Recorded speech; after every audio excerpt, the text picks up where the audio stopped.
inside a cave. I'm not a robot and I challenging you. I'm not a phantom, I'm in your face and I'm here to see it through.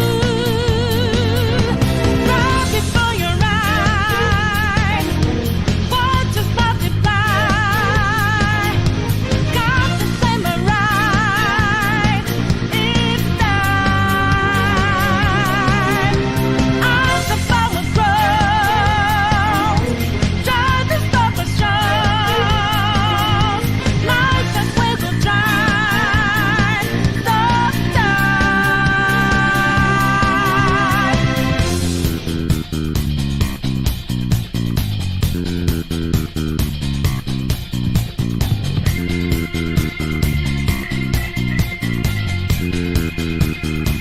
So you know that we out there, swatting lines in the making.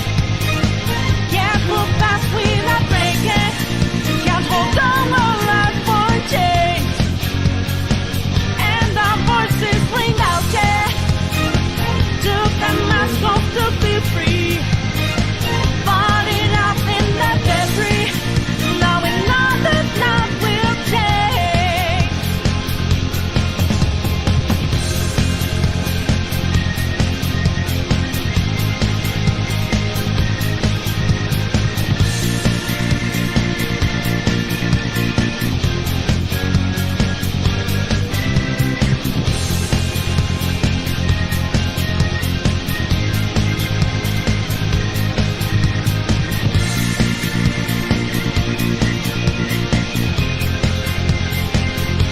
And in a shame, I'm not a big man of your Illinois mind. I'm just as real, I'm just as dangerous. I just don't know your fight. Lift up your man, fight in every breath, fight inside your head, your heart. And I just wait for brain, try to fight in vain. Your and I will fall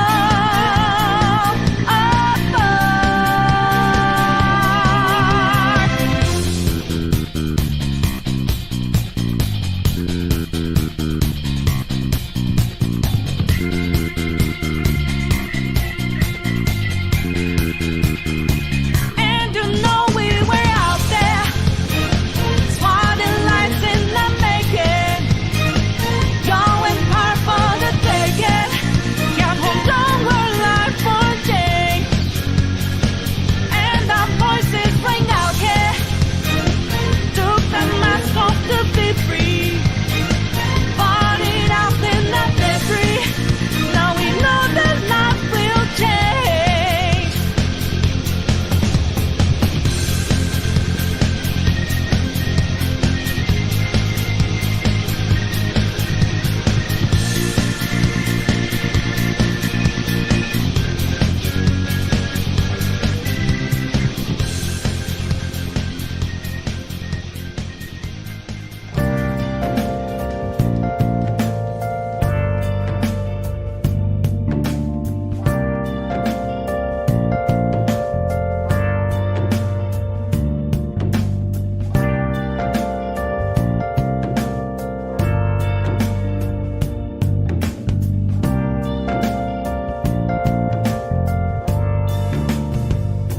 Where have you been? Been searching all along, confessing twilight on and on, without a clue, without a sign, without grasping it. The real question to be asked: where have I been? I'm a sharpshooter, Aqua's masquerade, hiding both face and mind, all free for you to draw.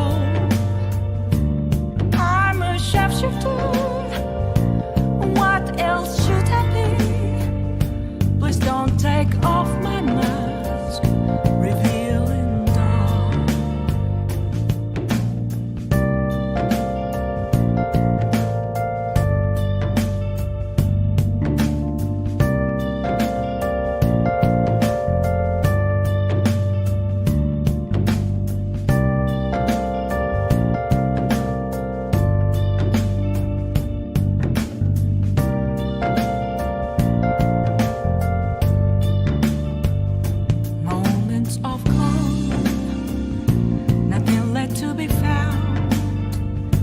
A mirror right in front of me, that's where I found an empty glass, reflecting that's a truth.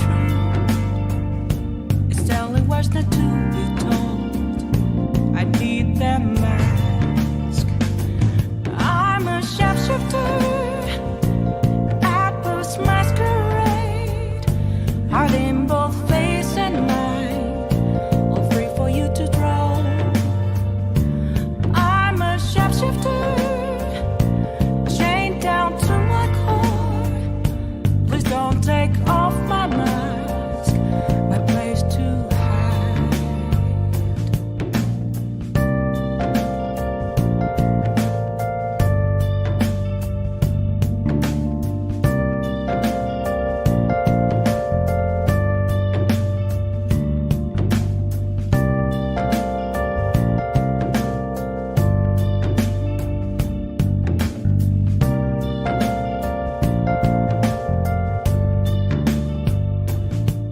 I can't tell you how to see me.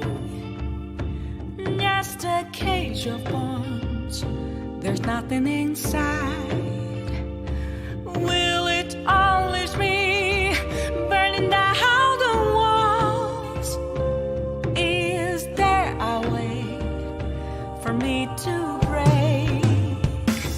I'm a sharpshooter at post masquerade, hiding both face and mind, all free for you to draw.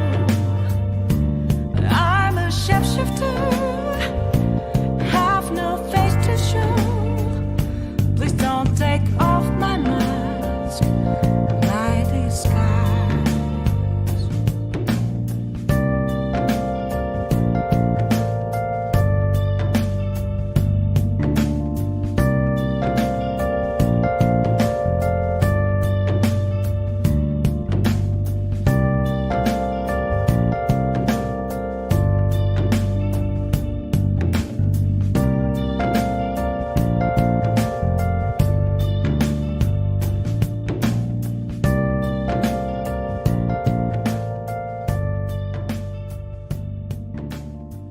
Why did the music have to fade out when I'm about to fade into myself? Oh, for fuck's sake, this is gonna be terrible. Hi, and welcome to the stream. I'm kind of annoyed that the music stopped there. There we go. Back up again. Welcome to the stream. Happy... Oh my god, there's 10 of you in here. Holy shit. Don't freak out. Welcome to the Guerrilla Collective stream, co-stream. Presented by HiMyNameIsDan. Hi, my name is Dan. This is a stream if you're interested in indie titles, I mostly would say. There is around about 40, I think, because they were trying to... I think they said like 40 over 2 days, or 40 every day. They've already done like a stream a couple of days beforehand, announced a couple of games, but they said they had more planned for this one. So, if you're interested in indie games, this is a good stream to be on. If you're not, probably not. But we got Ubisoft later as well after this. And then tomorrow is kind of the big day where everything is kind of kicking off and stuff. Hi, Turtle! Nice to see you again. Every day. Best goddamn viewer a streamer could ask for. So, yeah, there's a lot of stuff happening. Tomorrow, actually, I think that's when I'm going to do the drinking game stream. So, we should have... What is it tomorrow? We've got Xbox and Bethesda first. Then we got Square, Enix, and then we got the PC Gaming Show. So 3 streams, probably each going to be about 90 minutes long, I would imagine. Probably Square might be an hour or something, but I would imagine it's going to be a couple of hours of stuff. We'll have drinking game rules. I'll stick them on the stream tomorrow, but I'll come up with them. If anyone has any ideas, we need stuff like things that are said at E3 or in these press conferences, you know, take a drink when so-and-so says, let's see, innovative game or something, or open world, or what's something that they say at E3? I'm trying to think. We've listened to the fans or something. We got to have like 3 or 4 drinking game rules, and I'll stick them on the screen tomorrow while this live stream's going on. I don't know what alcohol I have at the moment. I am going to the shop after this stream and then going to purchase that alcohol, and then I will bring it for tomorrow. That's fair enough. How do you watch the Guerrilla Collective? Well, Kez Gaming, you can watch it here on this channel, but if you think I'm loud and annoying, that's absolutely fine. You can watch it on IGN are doing the stream, I think, so IGN's YouTube channel doing it, or Guerrilla Collective have a Twitch channel, which is what I'm using at the moment, so you can stream it on there as well. But you'd be missing out on all the entertainment and the pre-show and the commentary by yours truly. Am I selling you yet? I'm selling myself here. Come on. Yeah. No? You still there? The stream starts. So the actual Guerrilla Collective stream starts on the hour. So in about 25 minutes or so, it should start. And we'll obviously kind of... The reason I'm kind of watching this as well, because I wanted to make like a video after all E3's done, so I can kind of make a list of things that people may have not noticed, or just like top 10 games of stuff like that I was kind of impressed by that people may have not seen. So I want to watch as many of these streams as possible, however big or small they are and stuff like that, so I can get an idea of what was shown and stuff. I have a cat, for people that don't know, called Sherlock. He is currently jumping on the wall. He may appear on this lovely velvety a tablecloth thing. He is an asshole.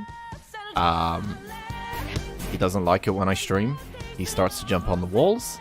You may see him in the background doing such things. You never know. He does some inappropriate stuff sometimes, which I won't go into unless he does it. I may have to explain myself. That's why I've covered the background a little bit, so either way. But don't get me wrong, buddy. You're great, not loud, not annoying at all, but I'm streaming it myself. That's fine, no problem. I'm fine with helping out people if they want to know where you can stream it. That's fine. Good luck with your stream, Kez Gaming. I hope you do well. I hope all is well in streaming land. From one streamer to another. But yeah, there's a lot of stuff to do. There's a lot of stuff coming up. I'm looking forward to Ubisoft, even though I don't think... Like... I don't know if they're going to announce Beyond Good and Evil. Well, they've already done it, haven't they, technically? I don't know if they're going to announce it again and say, yeah, look, we're still working on it. We kind of need... It's kind of like an Elden Ring situation like we had. It's like, we haven't heard from this in ages. Are you still making it? So I'm hoping that when Ubisoft come out later tonight, they're like, hey, one last thing. There's Beyond Good and Evil 2. And here's a gameplay trailer. And here's a release date. That would be perfect for them. I think that would be absolutely perfect. If they don't come out with anything, they need to have a new title or something that we've been looking forward to. They can't just come out and say... It's great having updates to all their games and stuff and everything. That's kind of what I expect from the majority of that conference. But at the same time, give us something new. Give us something to get excited about. Come on. Thanks, mate. I hope yours is going well. You look like you got a great setup here. I really don't. But thank you very much for the praise.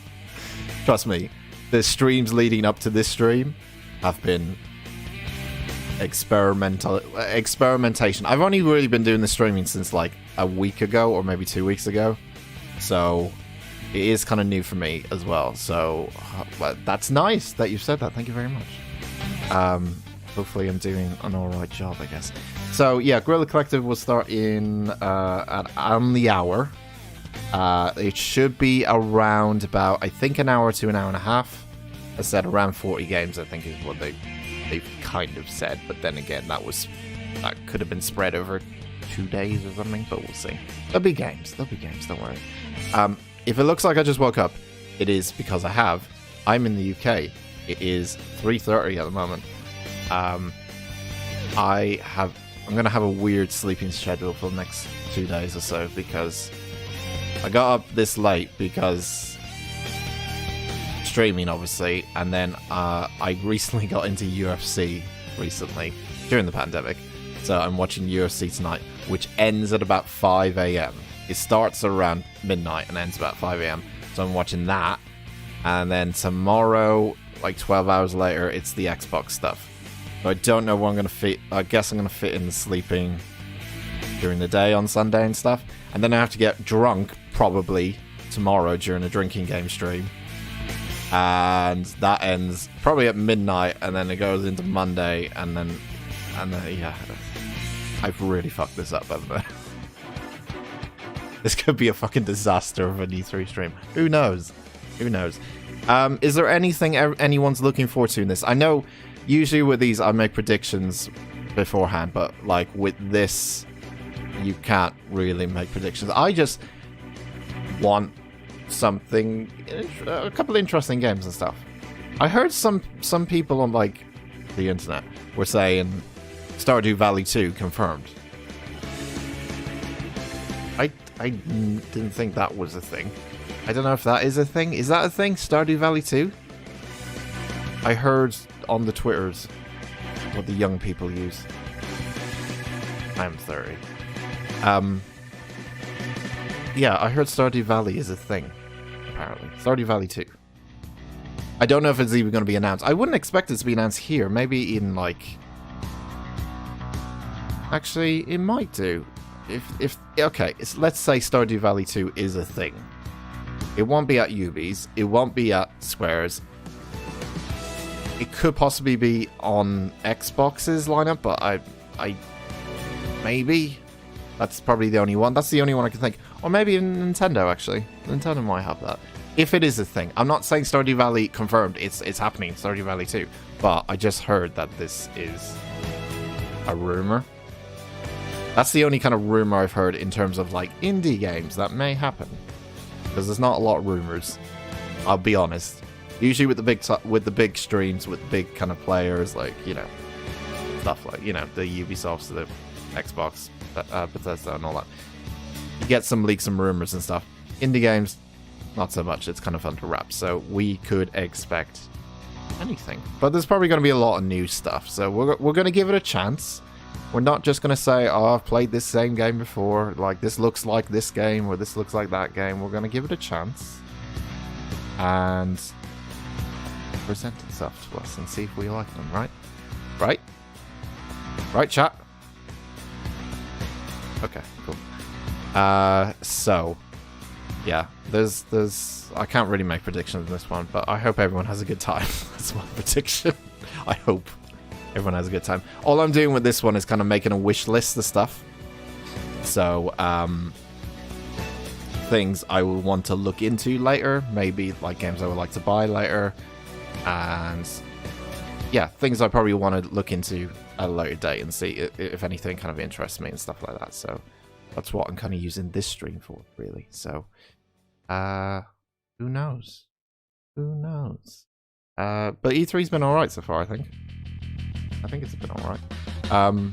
We've only really had the Jeff hosting Summer Games Fest thing, really, to be honest. There's been a couple of other little streams that have happened, including like the Netflix thing, which was just a bunch of animes that are using game licenses essentially to like make a bunch of animes on Netflix, which is cool. More animes on Netflix the better, I guess, especially new ones. I like new stuff. I like people not remaking or reusing. I like new things. I like to see new things, especially in games as well, you know. I saw a thumbnail on YouTube saying Arma 4, but I didn't watch it or research it. Arma 4, wow. If that is a thing, if it is a thing, I'm citing you as my source, Turtle, for this. So you are my source right now. I guess that would be on the PC Gaming Show then. I mean, it's been a while, right? It's been a while since Arma 3's come out. I know they've had, you know, DLC and expansions and stuff like that, and tons and tons and tons and tons of updates over the time. But like, if there is a game that could possibly, you know, come out with a sequel that would sell quite a lot, especially on PC, obviously. Arma 4 is a good shout. Who knows? It might be. That's not a bad shout, thinking about it. But yeah, that will probably be showing up tomorrow in the PC Gaming Show, so we'll see that. Amen to that. Tired of remakes and remasters. Give us some new stuff. Absolutely, Kez. I couldn't agree. I mean, I'm not saying I'm that guy who's like sat there going, oh, not another remake of a game I've already played and blah, blah. It's just that we've got so used to that in the last like 5 years, I would say. Like I like that we're getting remakes, and don't get me wrong, I played Shadow of the Colossus remake and absolutely fucking loved it. Like I played the Crash Bandicoot remake stuff, loved it. It was great. Well, it was hard, but it was great. Like there's a lot of remake stuff I played. But I feel like our biggest announcements at E3 or within the last 5 years have been just like remasters and remakes, because we're moving, even now that we're moving into like a new generation of PS5 and the new Xbox, we're going to get even more of them, because it's like, oh well, it's a new generation, let's make more of these remasters and remakes. And I feel like our big announcements have just, like, a lot of them have been remasters and remakes and stuff, and that's fine, but it just, I miss the days when you just get something fresh and new and someone tries to take a chance on something, and who knows, it might pull off. I said this yesterday, because what did I say this about yesterday? I said this yesterday about Xbox. I said that if Xbox come out and show a brand new IPs and stuff to compete with PlayStation, that's what PlayStation kind of did.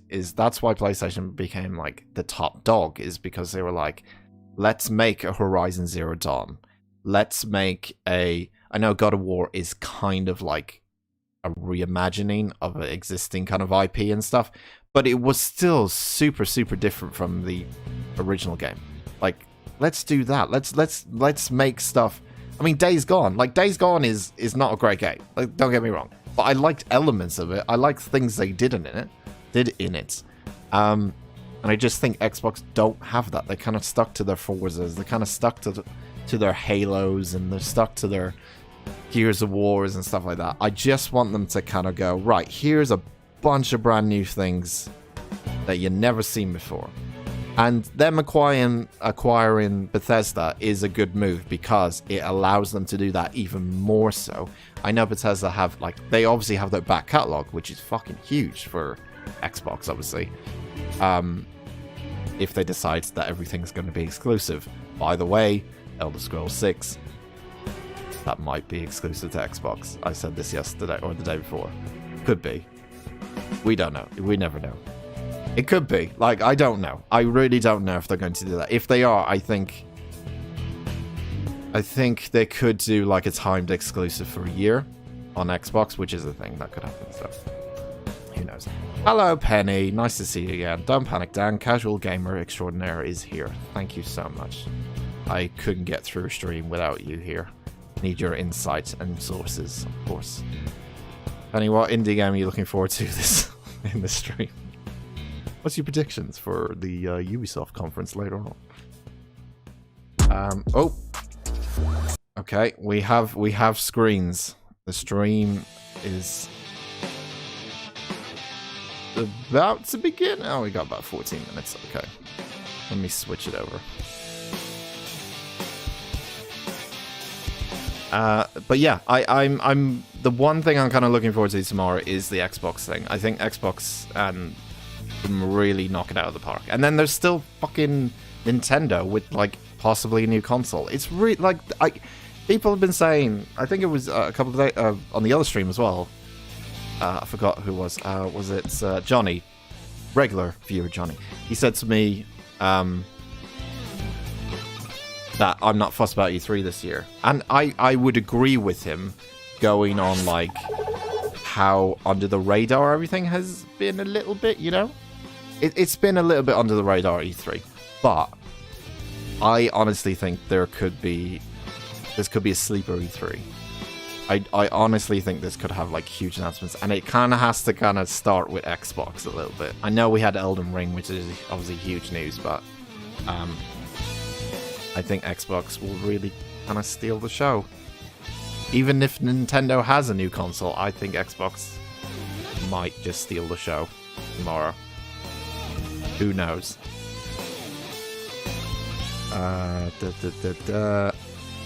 The Witcher Pets crossover. Get back in your box, Pen, please. Do you even play The Witcher?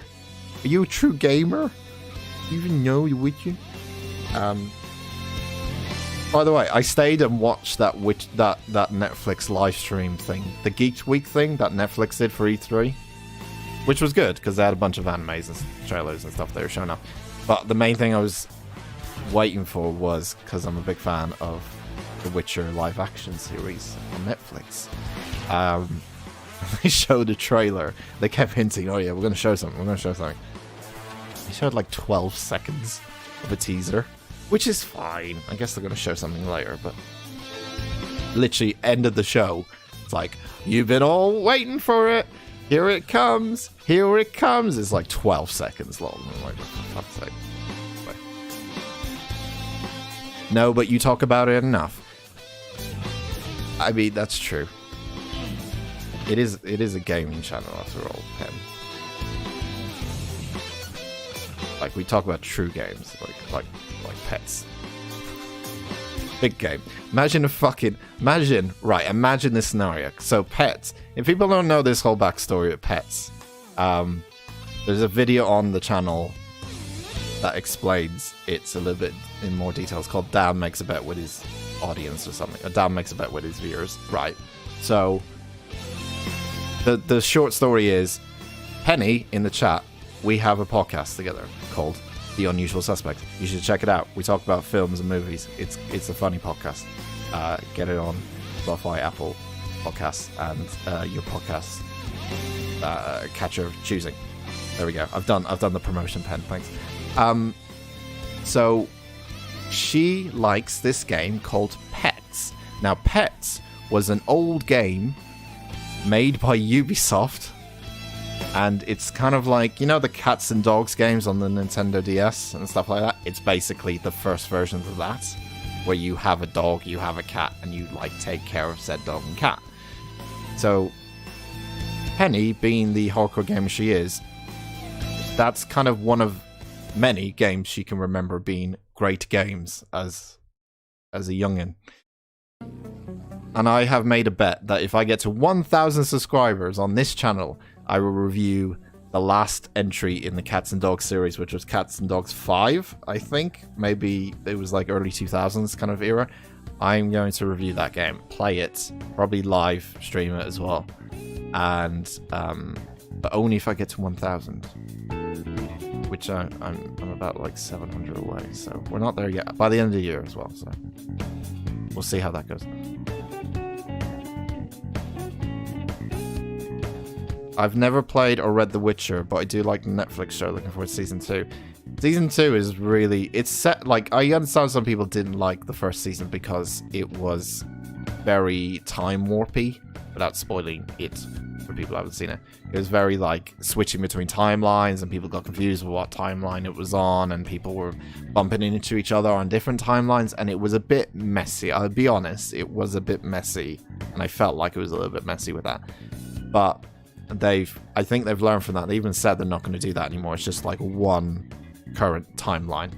And season 2 should be interesting because it's kind of all about Ciri's training and upbringing, I guess, and stuff like that, which should be quite interesting. It should be quite dark.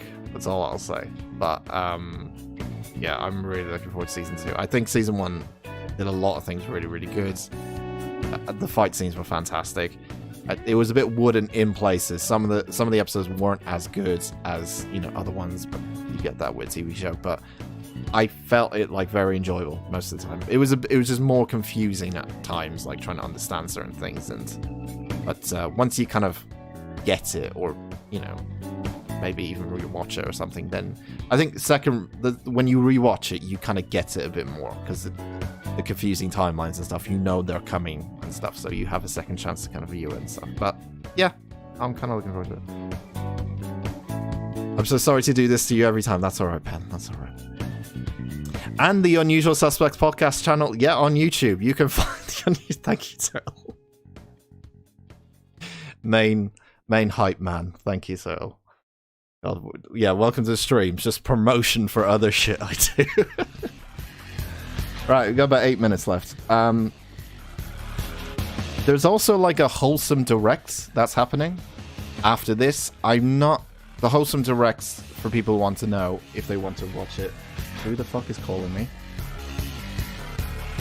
Okay, I'm in an important meeting right now. The wholesome direct is happening after this, and it's basically what it says on tin, wholesome games.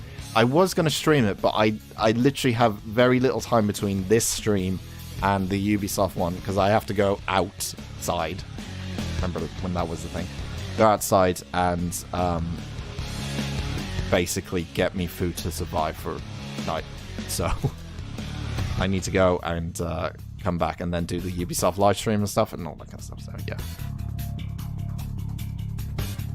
All I know about The Witcher is that you spend ages playing cards or trying to get over a wall.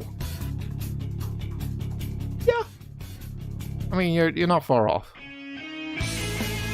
You spend more time in The Witcher, I would say, speaking... No, well, yeah, playing Gwent. You don't have to play Gwent. Like, I know a lot of people hate Gwent. I love it. I love that there's this game in a game, and it's actually quite addictive and stuff. I'm just a nerd who likes card games as well, so, like, having that in The Witcher was something that I was, like, instantly like, yes! I'm going to collect every card, I'm going to do every challenge, I'm going to do all that kind of stuff, and yeah, I did spend the majority of my time playing Witcher just because I want to collect the cards and stuff. But, you know, that's why The Witcher is such a great game. Witcher 3, it's such a great game.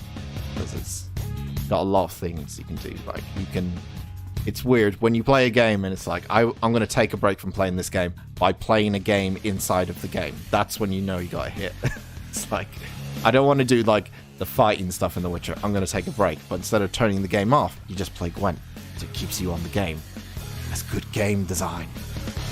It's like when, what was the other game that had, like, a game within the game that I got addicted to? I forgot the name of it. Very early game. Shit, I forgot it now. It was like it was a game that came out like ages ago. The game inside the game was very popular, maybe as popular as the game itself. Shit, I can't remember. Anyway, just saying. That's probably why I liked it a lot. There's a lot of things to do, even when you're bored of other things to do in the game. So, 5 minutes, guys. We have 5 minutes. We shall see what indie titles will bless us this year. I have no predictions, as I said. I just hope everyone has a good time and nothing goes wrong. Neopets? No. Well, no. Neopets is it's not a game. Neopets is like. Is Neopets a game? That should be a video. Is Neopets really a game, or is it just a... I mean, it is a game, isn't it? It's a browser game. Talk about real games here, Pan. Get your fake games off this channel.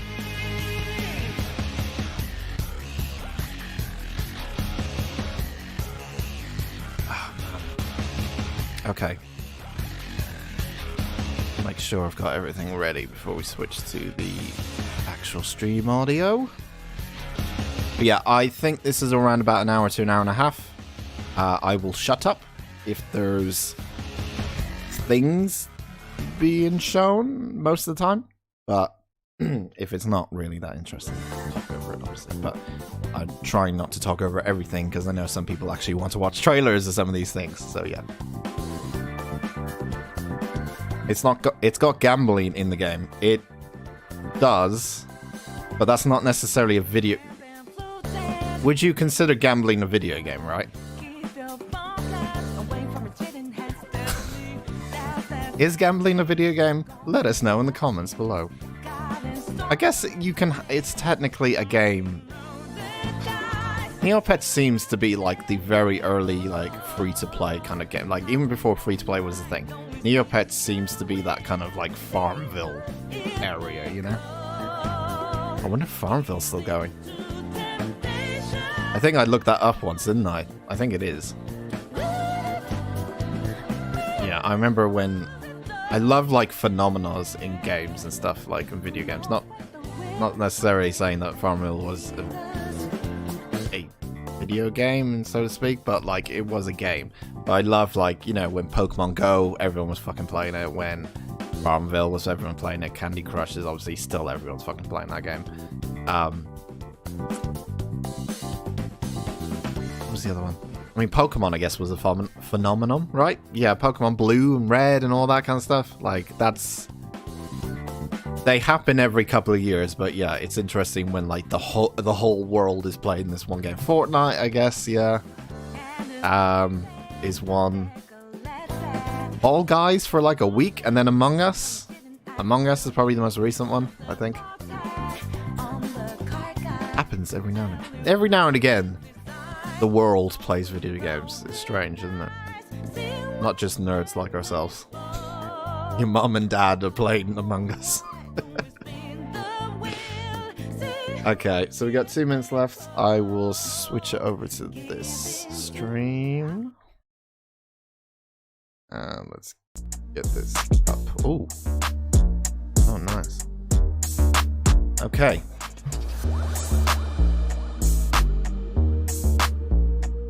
I'm drinking coffee, everyone, in case anyone wants to know. As I said, I just kind of woke up because I'm trying to get prepared for 2 days of lots of viewing stuff, including UFC tonight. So I may look tired, but I am drinking coffee, so I will wake up soon. Why not? Why? What? Why not play Among Us with me? What the fuck have I done? I'm a good Among Us player. Is that why? The problem when I play Among Us is because I'm the most nerdiest in our group of friends most of the time. And everyone just goes, yeah, let's kill the guy who plays games. So I feel like I'd be ganged up on quite a bit in our circle of friends then, so.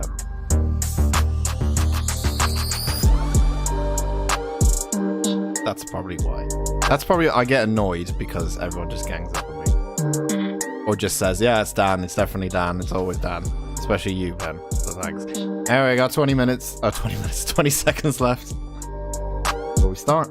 So let's see what this brings us.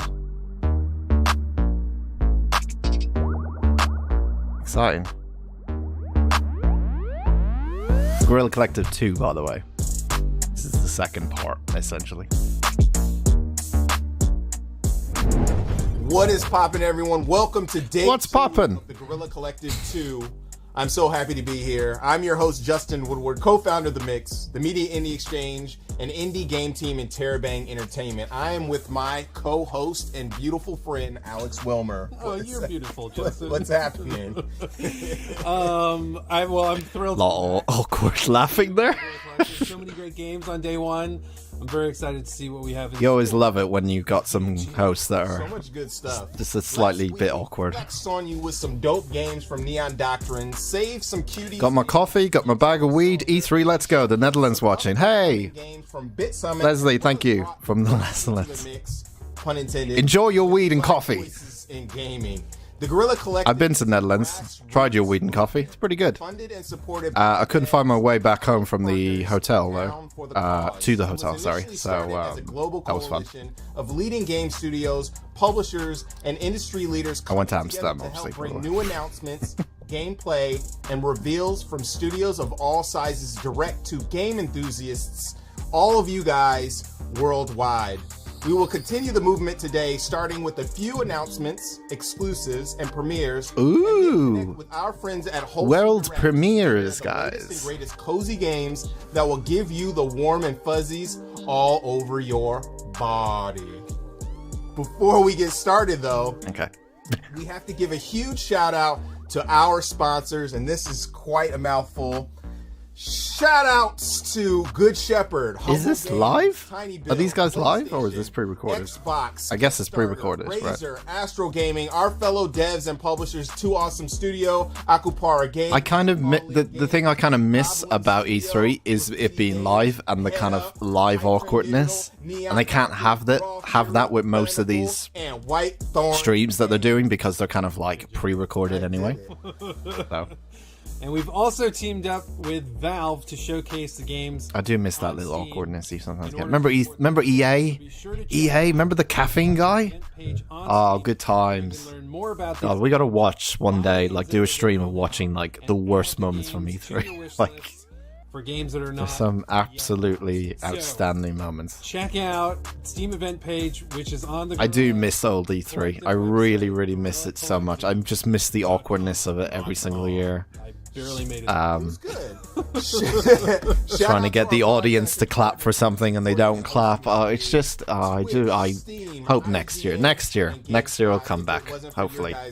Would not have been possible.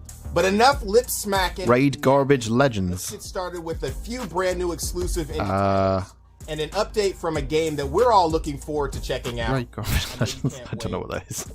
Can you? Nope. Definitely not. Let's go. Oh, Raid Shadow Legends. Oh my god, I completely forgot. Raid Shadow Legends. Oh, of course, yeah. Oh, is this the Ninja Hi game? everyone, Ah, I'm it Gina, is. community manager at Lintheworks. I remember the first We're game. so excited to be able to show you this gameplay sneak peek of Origami 2. Yeah, our second Origami. game, Um, September 17th. a lot of people like this game, the first one. Series, PlayStation 4 and PlayStation 5. Remind me a little bit of Origami 2 is a third-person stealth game where you play as an assassin with the power to control the shadows. what was that Part of PS1 your game? plan is Tenku? to fight the People invader remember armies to Tenku? protect Is your it Tenku? I world probably and find pronounced a it wrong. cure to the evil that afflicts you. Reminded me a little bit of that. The main pillars of old school Origami game. 2 are stealth in its core, all new combat mechanics, and a robust co-op multiplayer system. This goes along with a newly designed character progression, customization, and a wide variety of abilities and shadow powers, so each player can live this new story in their own way. Stealth is the heart of Origami 2, and we wanted the player to actually feel like a ninja, to be fast and agile, to use the environment in its favor, and the shadow powers to feel more organic. Now you can navigate through the map in a more fast and responsive way. You can double jump, you can use dash and shadow leap while in the air, and hold onto walls and ledges. The whole experience of character movement That's is pretty fun good. and gratifying. It's got a lot more like animations and stuff you can do. Stuff around. We also introduced special stealth covers, so now the character can interact with the special props, like tall grass, bushes, and other vision occluding areas, in order to acquire special like a stealth stealth game. behaviors and permitting contextual kills and KOs.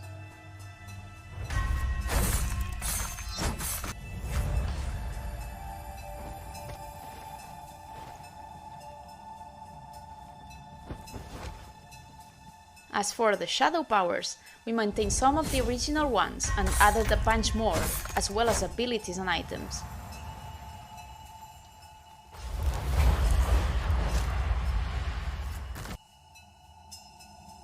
Looks nice. It does, Let's now yeah. check out some combat. It Since seems Origami like they've 2 is a added stealth game, quite a bit we challenged animation-wise. ourselves to create a combat system based on original. supernatural ninja skills, which also encourages stealth over brute force. We thought the best way to achieve this was to give our character agile and skillful movement, which empowers subterfuge and stealth assault instead of a lot of strength, and also reinforcing the feeling of being outnumbered by the enemy. And that's all for now. Thanks for watching, and we hope to have you embarking on this journey on September 17th. September 17th, okay. Yeah, I remember the first one. I didn't really play it. I think I played it, but like not as much. But I remember the first one being quite well received and stuff.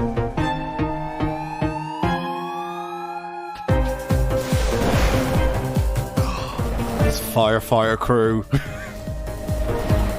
can get on board with this.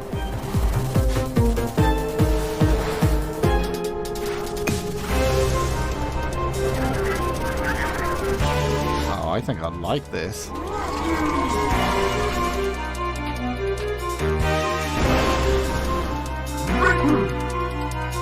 I like those environments, they're quite nice.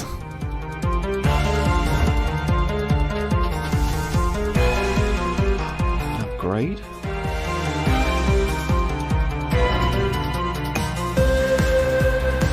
It's really, really pretty looking. Wow.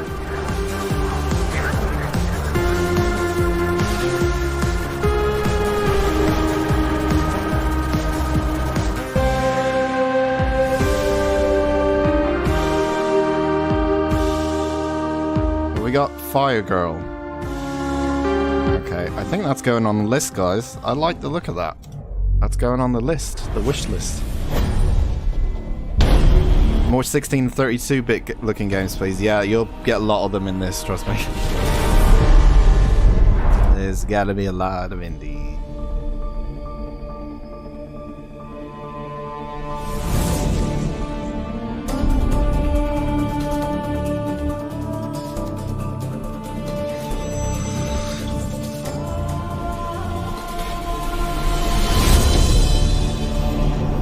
The karma system. Oh, we love a karma system after playing Biomutant, don't we?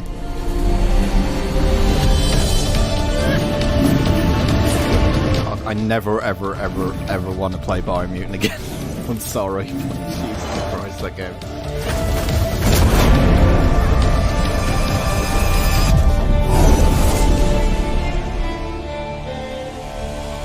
Physical or mental mode? Okay. There's your physical. Mental mode. Oh.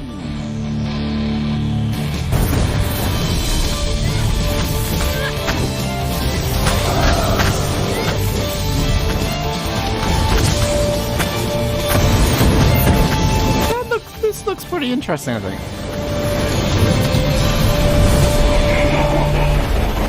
It's usually when I see games like this, I'm trying to like, how does this differ from Hades? Like, I know it is different from Hades, obviously. I'm not trying to say it's just Hades, but yeah, that kind of look, hack and slash kind of feel, you know what I mean?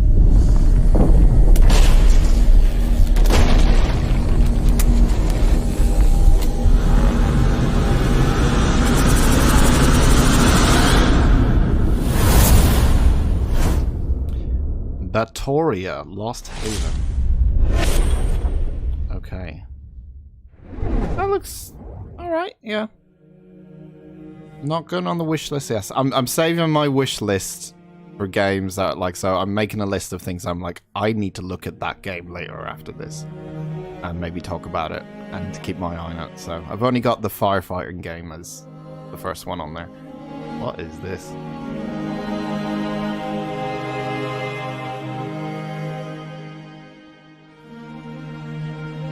In a world where you can touch and feel weird alien skin in Mass Effects style. Wait, is this? What is this? This is not another sex Steam game, is it? Because we've got so many of them on fucking Steam right now. I'm scared. I don't want to get fucking stream taken down. Grime? What is it? I'm intrigued. Okay, we're still going. Oh, naked bodies, I'm intrigued. Placenta, the video game.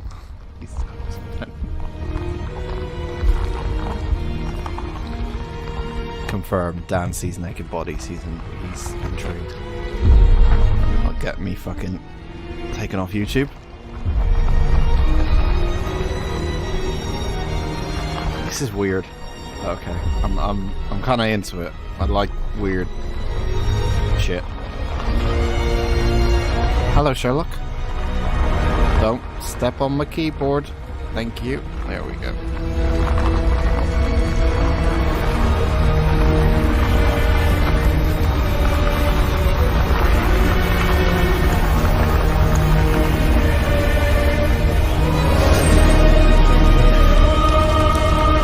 ideas, anyone?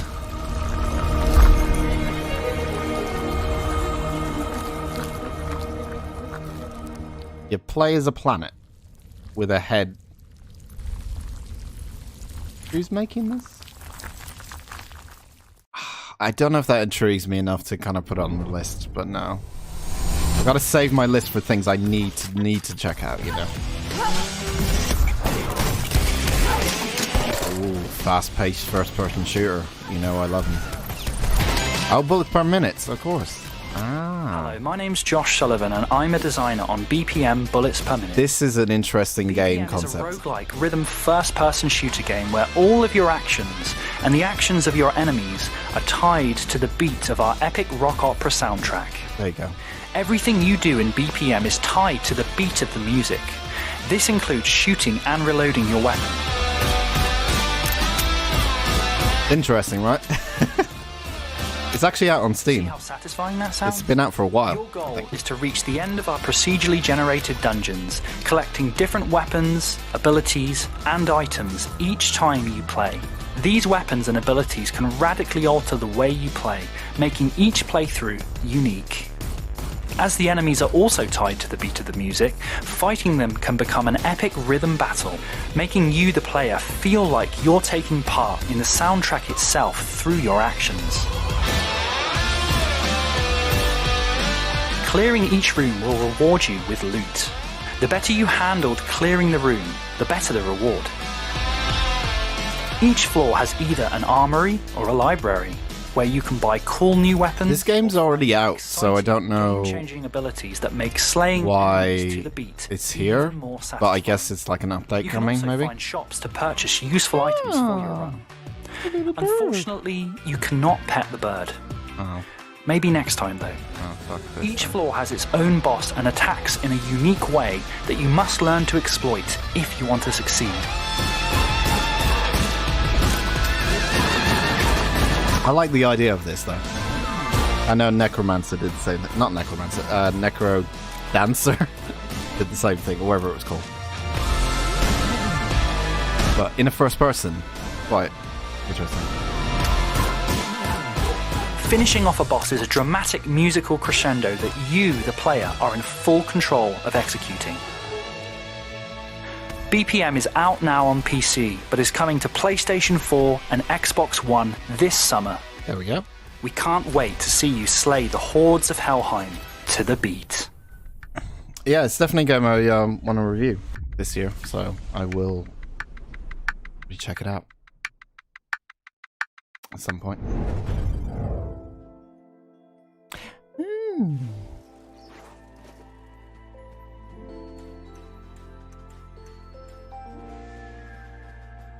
Girl with a stick. Okay. Why's the volume so low on this? Ooh. Very quiet.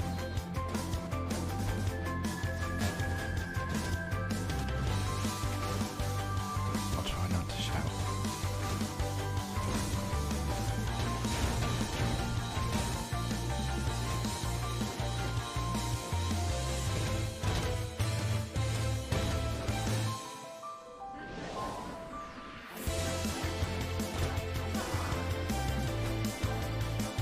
Girl with a stick game, everyone. That's very quiet soundtrack. I don't know if it's coming out on your end the same way it is here, because I have a couple of like things, filters and stuff, make the volume kind of normal. But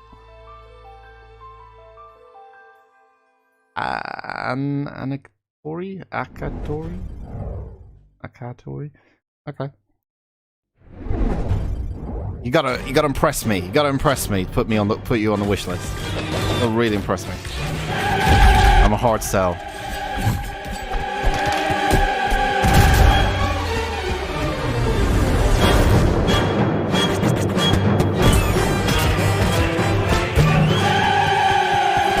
God, this is what's it called? Bullet thing.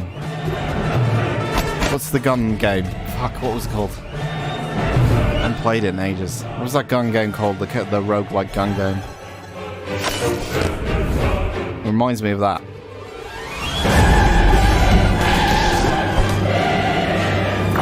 don't think it is that, but it reminds me of that.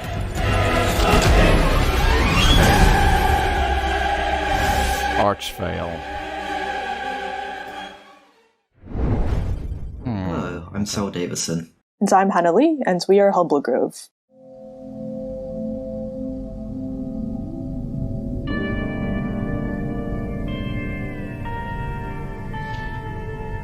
No Longer Home is a story game about graduating university and anticipating what comes next, while struggling with borders, self-identity, and longing for domesticity. Enter the Gungeon. That's it. Thank you, Terrell. Yeah, reminded me of that a little bit. In No Longer Home, you play as non-binary protagonists Bo and Zhao, who are based off Cell and myself.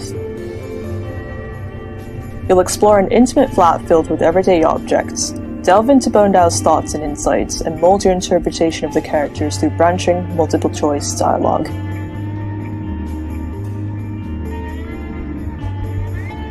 The events in this game are based off our own experiences, and many of the characters and stories are based off people we know in real life.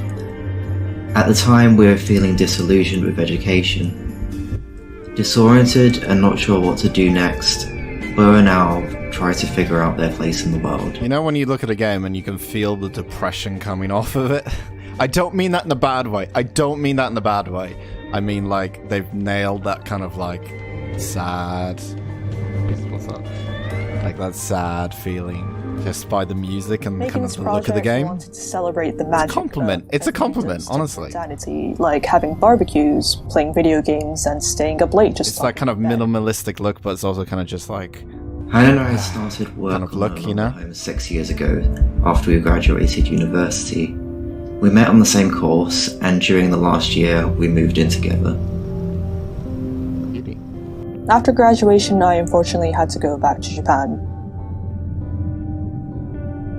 How do you say goodbye to a place? We started making No Longer Home as a way to stay in touch, but it rapidly grew as we realized how much we had to talk about and all the feelings we had to process. Thanks so much for watching, everyone. I was... No Longer Home will be How... launched later this year. Is this a game? Don't forget to wish this on Steam. There's many like this story games, aren't there? There's narrative games that just focus on narratives and stuff. So Man, Origami there's plenty of them. Pen, trust me. I've reviewed a lot of them. Trust me. Yep, and Plenty of Fire them. Girl, that looks pretty unique too. It's not everyone's cup of tea, though. They want a bit more with their games, but some people just enjoy Off in the next segment, having like a story, an interactive story and stuff. So classic, and a new entry in the hybrid puzzle and strategy realm. if they wanted a depressing game, they caught the vibe pretty well. That's what I got from it. I'm not gonna put it on the list, but I'm just. With a spike ball The mace. fuck was that noise? Bars. Did anyone hear that pop? Jesus Christ, that wasn't me. That was like the stream. Yeah. Got what I was saying, but yes. Oh. Oh, what I like.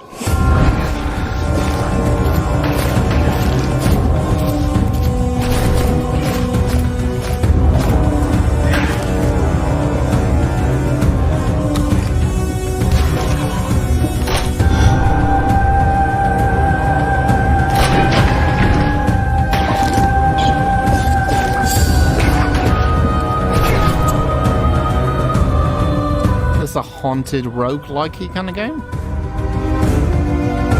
Spooky roguelike game? I'm in for that.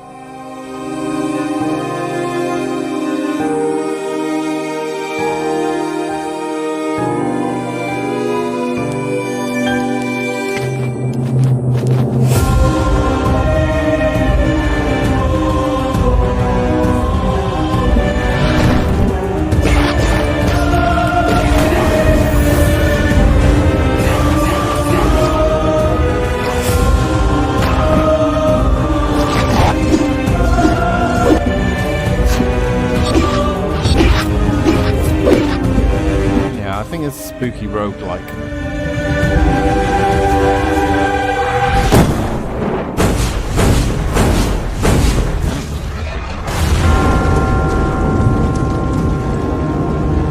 Hunt the Night. Let me see. That's not bad, not bad. I don't really need more depression in my life. If I would watch some anti-vaxxers. I 100% agree. Trust me, I've friends who are completely anti-vaxxers. Not like close friends, but like friends. But they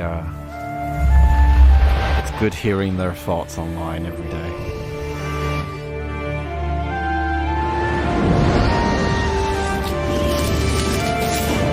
And it's fine. Hey, if you're anti-vaxxer and you don't like the situation with everything, that's absolutely fine too. I'm not saying that all anti-vaxxers are stupid or silly or something, but the ones I hear always just put their thoughts out online every single day, and it's kind of annoying after a while. Fine.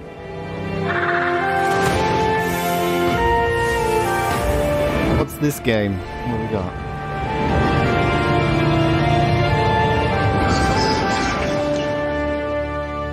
Black Book.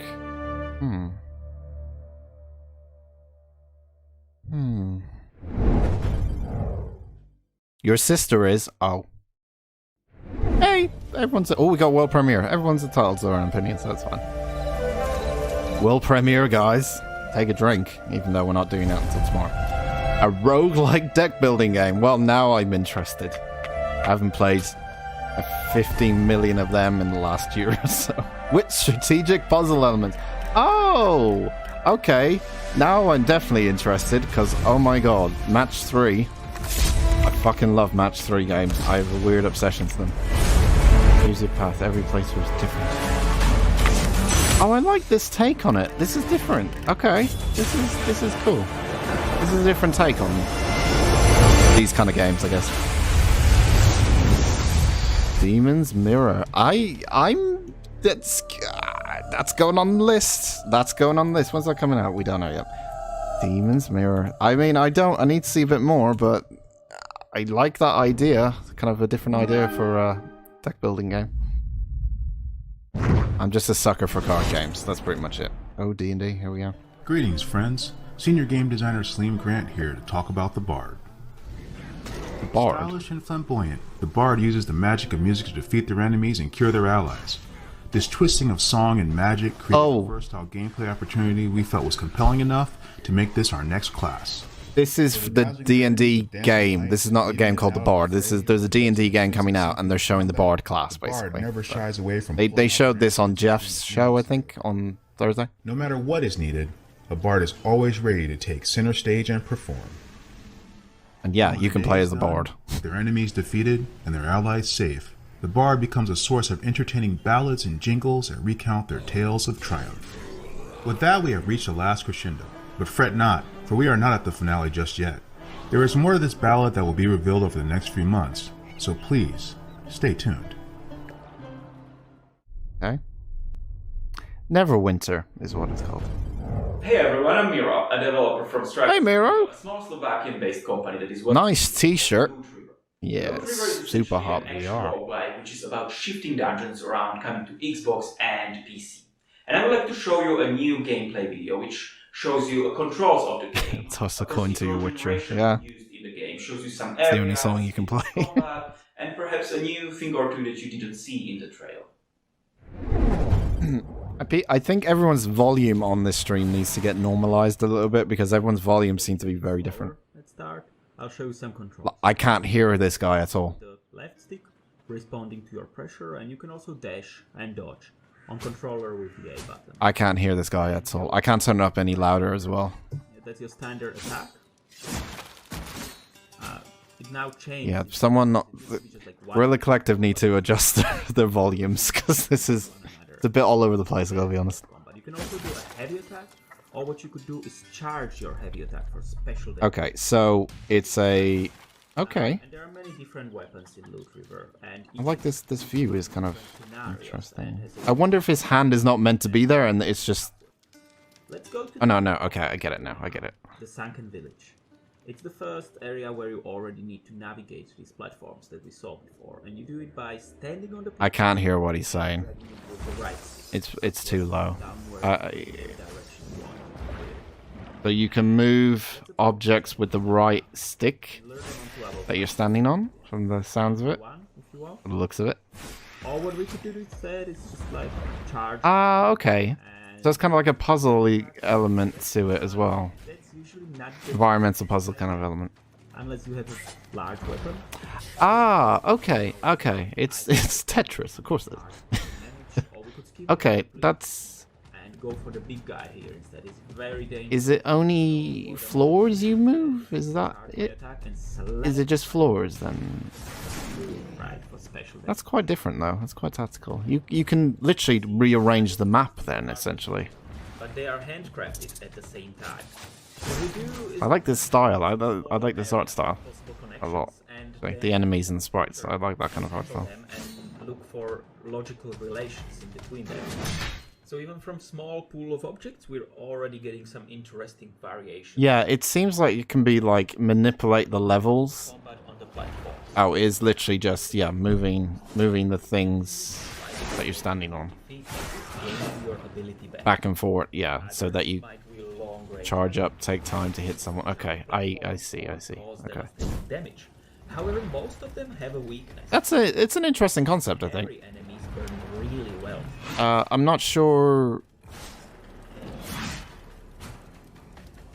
It does feel a bit samey, you know. It's just like moving, unless they're going to show something here that. Legendary weapon. Oh, there's different. Unimaginable characters bystander and ultimately die by your hand. Like usually, if there's a gimmick in a game, I'm looking for like how effective that can be throughout the whole entire thing, and it's like. Places never seen before. Face I like the idea of like moving the level around and stuff, but I guess there's only one way you can put certain blocks in, and there's only like a certain number of times you can move things, or like certain blocks you can only move and stuff like that. So Yeah, and Demon Mirror has really great sound. looks a lot like Lotro, which came out 100 years ago. So what do we got coming up next? Up next, I wasn't around for that game. titles, starting with a physical release trailer of a gorgeous and deadly first-person action runner. Then we're jumping into a spoof on a beloved stealth. Oh, I heard some big news yesterday. I mean, it's not big news for a lot of people, but oh my god, I didn't expect it. Let's go. For a game that I absolutely adore, which I will probably play the trailer of after the end of this stream. Unless they play it here. It's Ghost Runner, isn't it? Yes, it's Ghost Runner. I literally just played this on stream. Oh man. Is this 2? This Ghost Runner 2? I fucking love Ghost Runner. I played it like a week or so ago. Loved it. Loved it. Annoyed the shit out of me, but loved it. Enough!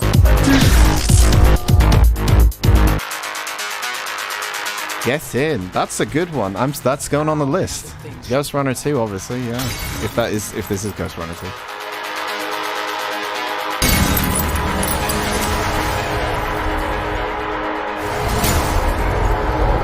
Yeah, the last level in Ghost Runner pissed me off so much.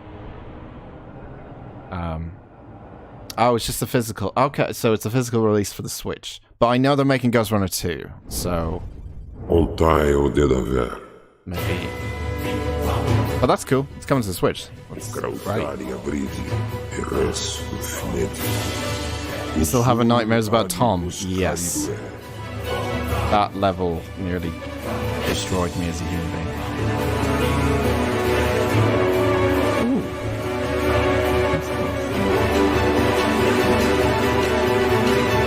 Oh my god, that's a weird art kind of style. You don't really get that much. This reminds me of like almost like PlayStation 1 kind of looking a little bit.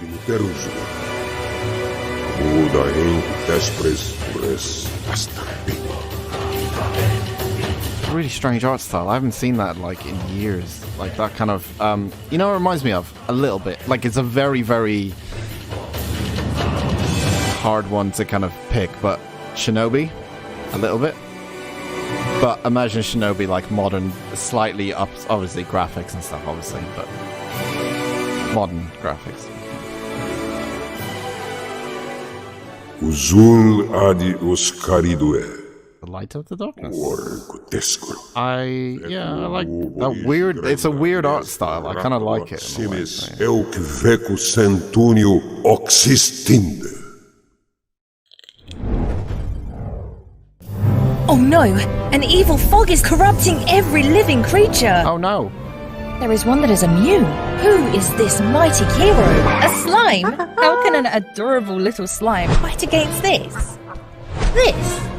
I thought it was Slime Rancher for a minute. Wait, where did it get that sword? Is that a meteor shower? How? Ice breath? When did you get that? Now there are 2 of them? Alright. Slimes can be heroes. Grab a friend and save the world from oozy monsters and formidable bosses. Discover different weapons and create your own magical abilities to express the way you want to adventure in Slime Heroes. Ooh. Cool.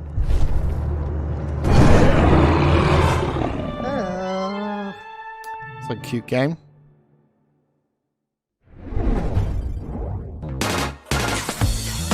Demon Turf. Oh man, I like this. God, that's so weird.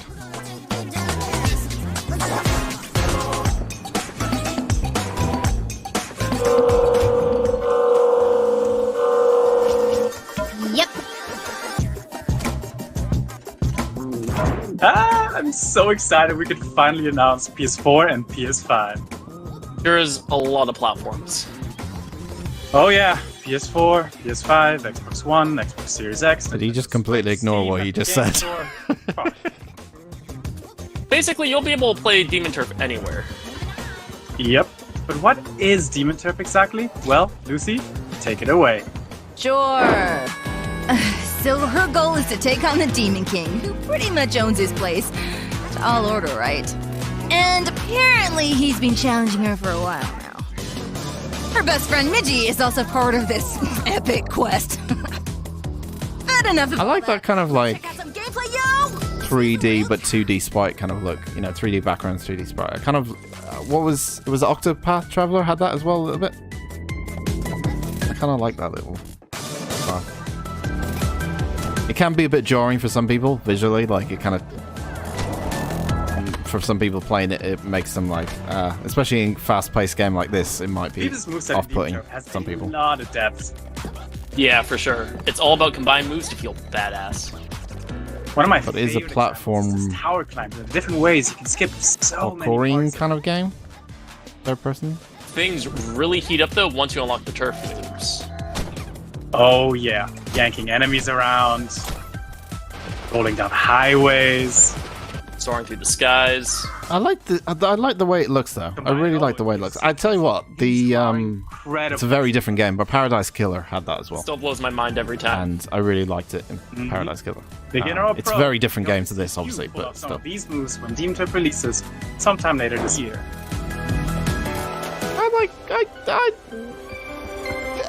You know what? It's going on. Yeah, I think it's going on the list, everyone. I'm.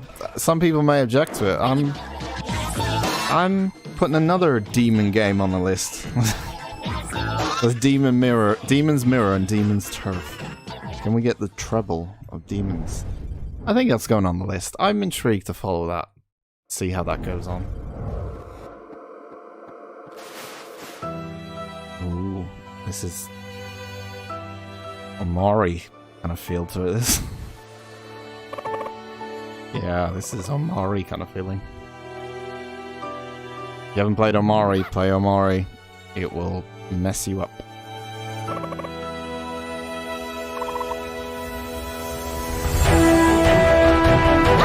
Okay, it's a bit more action-y than Omari is.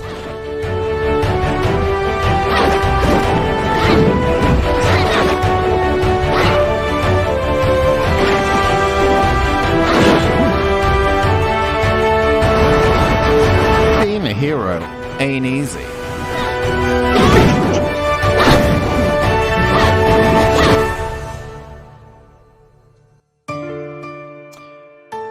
Arita? Spirits? Okay. It looks nice. It's nice. Nice.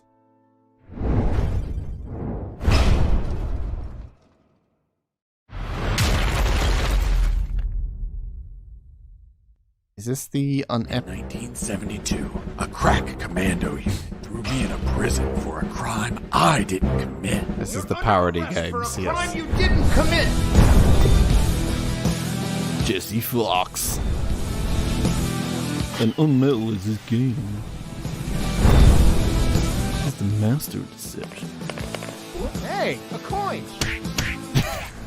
Okay, I'm in. It has a Metal Gear parody to it. I have no paper. Here you are. You saved my ass, literally. Okay, You stole a one-eyed man's patch? it has a Metal Gear vibe to it. I mean, it is literally a Metal Gear kind of parody game, isn't it? Depleted uranium balls.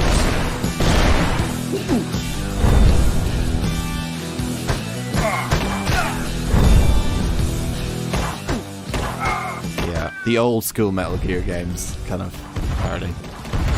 I mean, even said metal in it, didn't it? It said metal is his game. Unmetal or something is his game. Yeah, this is a Metal Gear parody. Infested with assassin rats. There we go. Like I was a huge chunk of cheese. Who's there? Damn cat. Who's there? Another cat.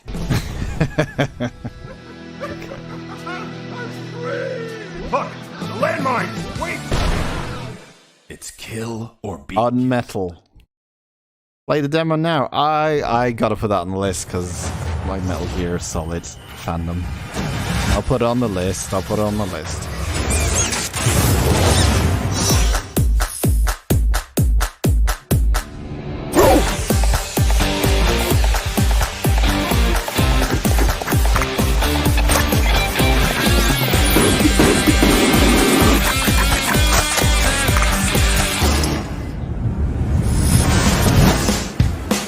Oh, you make your own mechs.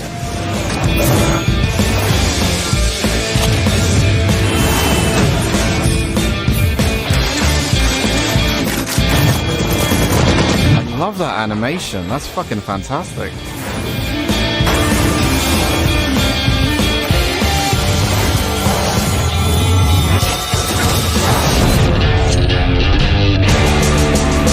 Wolf Stride.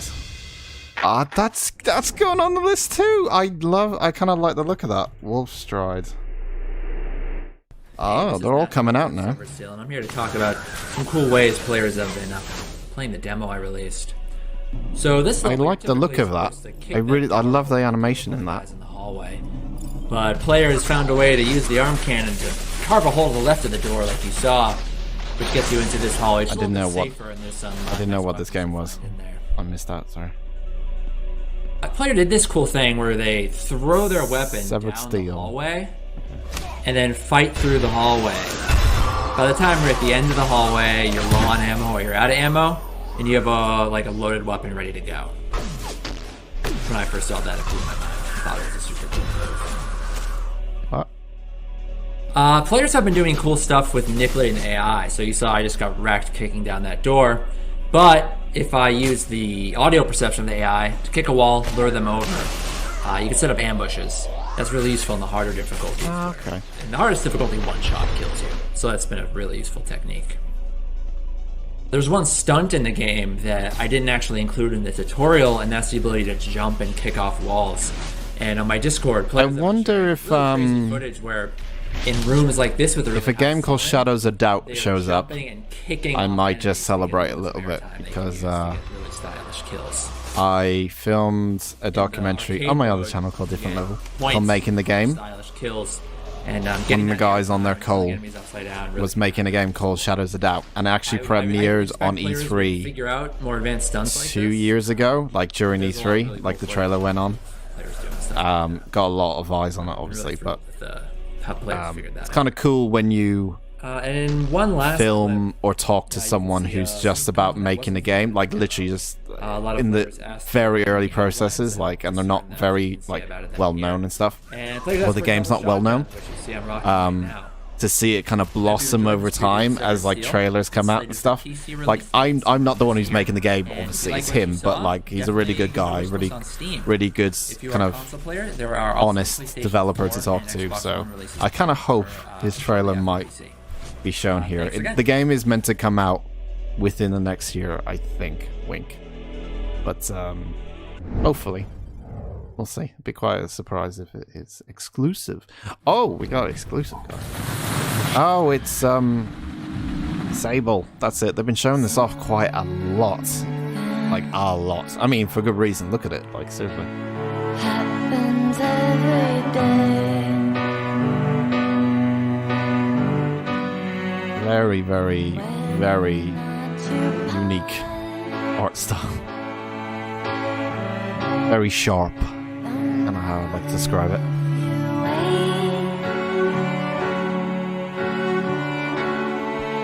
But if you're bold and trying to find I can see this being a real like chill out game. Just very exploration heavy, kind of minimalistic kind of feel to it.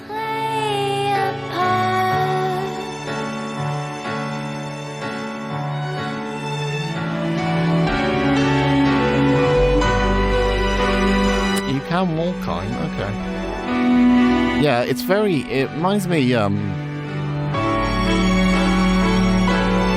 sort of Myst vibes, a little bit. Just like, in terms of weird, like, structures and stuff and things you can, it's very exploration heavy, obviously, and vast, wide open kind of feels it looks like.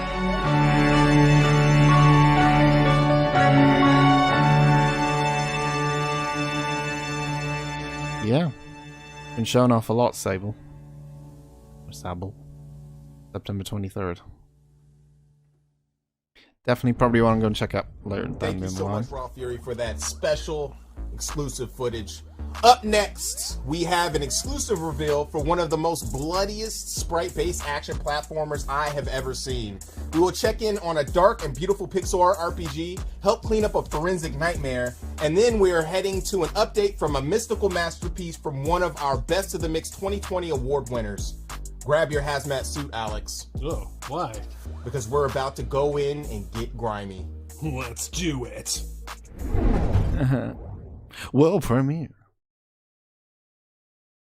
Got another one. Yes, that's what we like.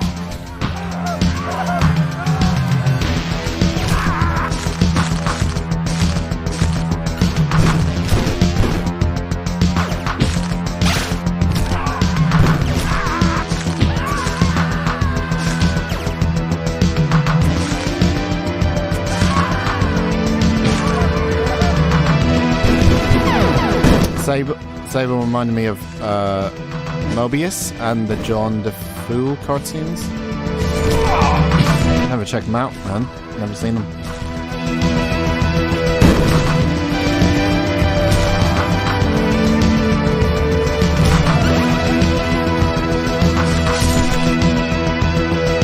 Bloodiest game I have ever seen.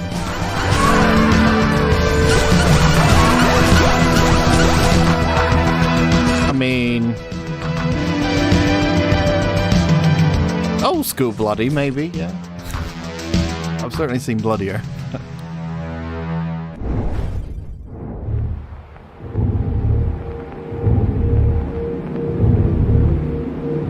Oh yes, that's even more bloodier than the previous game. He's literally sat in a pool of blood.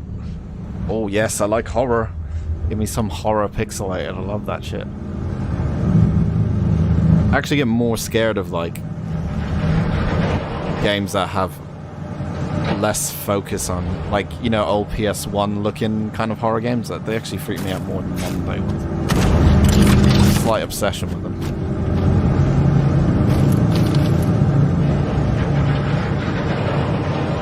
Oh, this looks nice. I like this. This is fucking weird.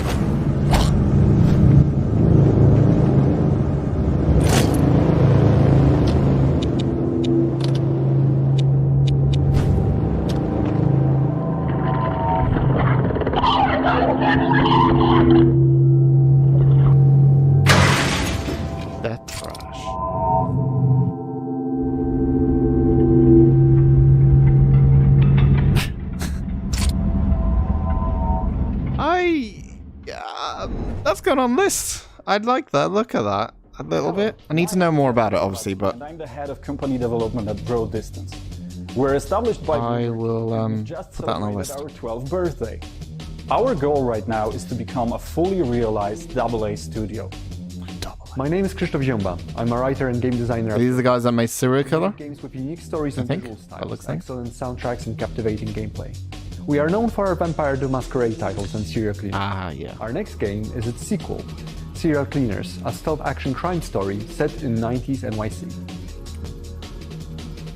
Oh. I think Serial Killers, the first one was 2D, right? I think it was.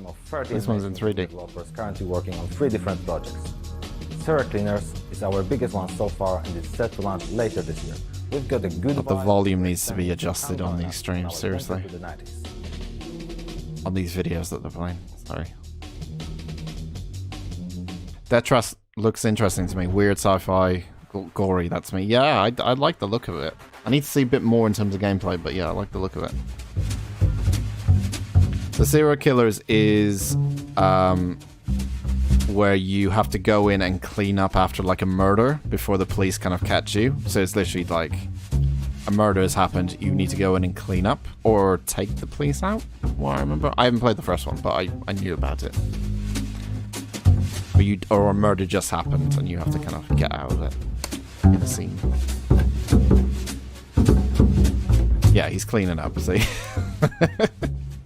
Literally clean up the area while the police are there. It's kind of silly, but either way.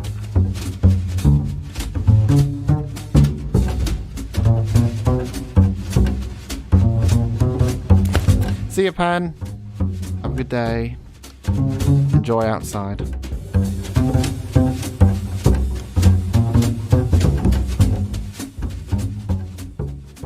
I kind of already knew that one was coming, so I may check it out. I may.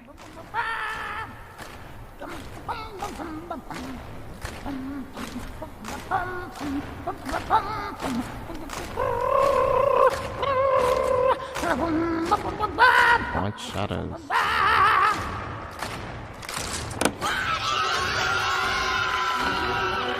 Hello, we are Monaco, and we're a small, very small studio from Cologne in Germany. And what you see before you is our very first game, a cinematic platformer called White Shadows. Your first game?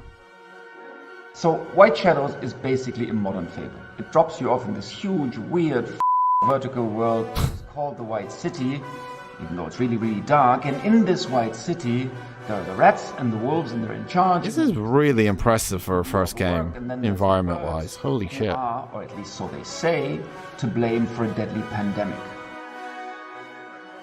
And then there's you, little raven girl, trying to change all that. So basically, this game is not really a puzzle platformer, it's more of a trip. It kind of drops you off in this really weird world, and if you... This is really impressive for a first game. I don't know if these guys have done anything else beforehand, but holy shit, guys. Then you'd have this is really impressive. It's black and white, it's dark, it has to do with a lot of stuff that is in our world today, and it's also really entertaining. We, as the developers, think that it's really funny, but people who've played it tell us that it's really, really dark. So, you be the judge of that. Yeah, it's got obviously like the inside kind of vibe to it and all that kind of stuff, but dark humor. This is seriously impressive for a first game. Again, I don't know if they've made anything else that was of noteworthy, but I don't know if it's only 2 people, but this is I don't know how long they've been working on this. It looks like forever.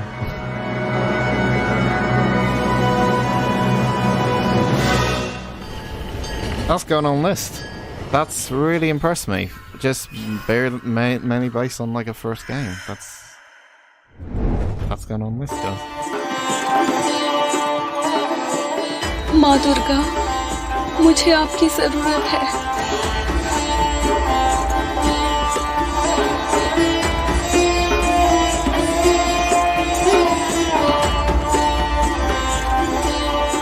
Ooh, sorry. already out. अपने दिल की सुनो राजी, तुम्हें शक्ति मिल जाएगी। लड़ो राजी, योद्धा बनो। Inside and Limbo style, yeah, very much so.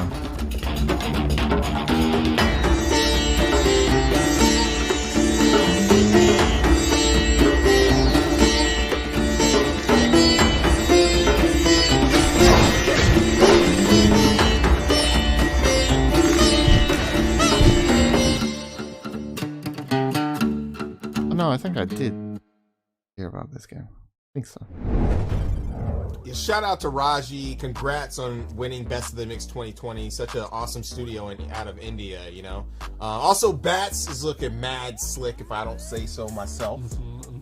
You know what I mean?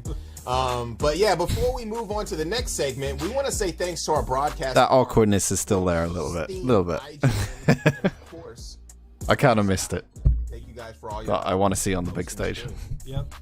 And also, don't forget to check out the Guerrilla Collective event page on Steam to wishlist the games, play the demos from this event as well. One more game? Do we have one more? Which is coming up next. And one last We thing? have a link on the Guerrilla Collective website, guerrillacollective.com. Up next, we're going to connect with our friends at Tiny Build. We're doing We still got about things with 20 minutes or so, maybe 30.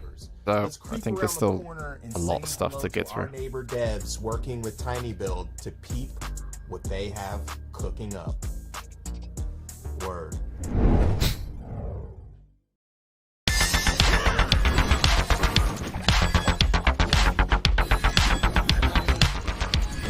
Hello, Meatbag! This is my game, Despot's Game! I will give you a group of puny humans, and you will lead them to the end of the dungeon. If you can get past my cute little robots, zombie wombies, and flesh-eating cabbage wabbages. Despot's Game is a roguelike auto-battler. That means that all the fighting happens automatically. It also means permadeath and randomly generated dungeons.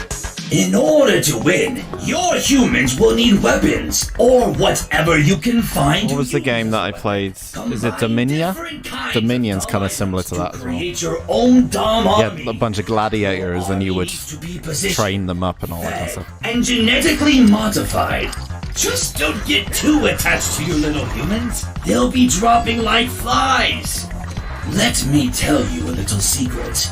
If you make it far enough in the dungeon, you'll get the chance to fight other players! You probably think I came up with all this in order to raise a perfect army of mutated humans capable of conquering the universe, right? Wrong. I simply enjoy watching pathetic humans hit each other with refrigerators. You're in Despot's Game now! Config Games bears no responsibility for salty tears, broken keyboards, busted screens, or therapy expenses due to the effects of extended gaming sessions. Not recommended for use by children, pregnant women, or people who have loud conversations on their phones in public. Okay. Noted. Ah! Cooking game. Oh my god, it is a cooking game. Oh my god, it's a fucking cooking game, guys. It's a herb cooking game. Oh, this is adorable. Oh, you make potions and shit. Oh, and you can haggle people for more money. Oh, my dreams, man. Oh, this is a cozy kind of game. I like this. I kind of like those games. There hasn't been many that have been good, though. They haven't really, like, executed them quite well. Potion craft. Oh, that's going on the list. Just mainly for me. I like those kind of nice, cozy games. I like games where you like set up shops and sell things, but also like set prices, but also create the stuff. And like, there's been a couple of games that do that as well. And we're the creators of Ramen. In the past. Along with our extremely small team of passionate individuals, we're really excited to get this out to you. Ramen's a food fighting arena game with a bunch of quirks and twists. And today we're going to show you one of our favorite game modes, along with a new work in progress mode that we've been working on. So let's start with the meatball mode. Yeah, and meatball mode, it's all about putting the meat in the hole, the goal hole. You gotta jump in and take control. Like, what does that mean? It sounds good, but what does that mean? Well, it's, you know, it's basically kind of like Katamari, where the objective is to jump into a giant meatball, take control of it, roll around, charge it up, and shoot it into various goal locations throughout the map. All while basically avoiding enemies and the onslaught of food that they throw at you. Next up, Bobo Ball. Well, Bobo Ball is one of our newest work-in-progress game modes, but still a ton of fun. Players are now packing a Bobo Blaster that shoots Bobo Balls at a giant Bobo Ball. Work together with your taste buds to blast the giant Bobo Ball into the opposing team's goal. But look, kills don't count in this mode, so prioritize getting the giant ball from A to B. But a few balls to the face never hurt anyone, so blast your foes to keep them from gaining control of the ball. Blast your toes? Foes. Okay, bros, I guess. Okay. Wait, what's this written down about meat chassis? We wrote that? Yeah, it says, say something about meat chassis. Oh, yeah, the old bag of meat and bones. You know, the players, the soup saviors. Players can customize their character almost however they want. This kind of feels like a game that's going to have a lot of weird words in it. Alright, well, within this configurator zone thing... Like a lot of, you know, ploopy and ploppy and cloppy. What was the game? Biomutant, not that. Like, all the fucking time. Honestly, annoy the crap out of me. Decorate to your heart's content. Oh, and I like the fact that you can customize like your ladle and your pot and shit like that. And even put a dog in there. I think it's time to wrap it up here. Yeah, good idea. Thanks for tuning in to watch our video and giving us the opportunity to talk your ears off about ramen. Hey, no problem, guys. Oh, and that being said, be sure to hop into our Discord so hope your game does well. Playtest and help us perfect the recipe of ramen. Yeah, we hope you get a chance. It's always difficult as well trying to do a multiplayer game, especially for like an indie title, because you have to rely on other people playing it in order to keep that game alive. If no people can find other people on the servers or whatever, then it slowly dies, unfortunately. It is risky, more so, but yeah. Happy Humble Burger Farm. Oh man, I love these graphic style. This is the graphic style I mentioned, the PS1 kind of look, old school VCR kind of look. Oh my god, I love the look. This is the kind of look I love. In a horror element though, but this is in like a... It's horror, I knew it. Yes, I am all over this shit.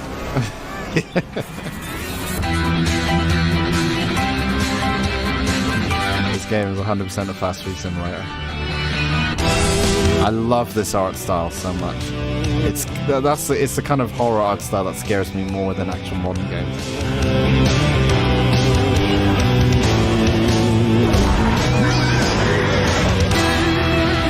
Happy Humble Burger Farm. That's on the list because I love that kind of look and style.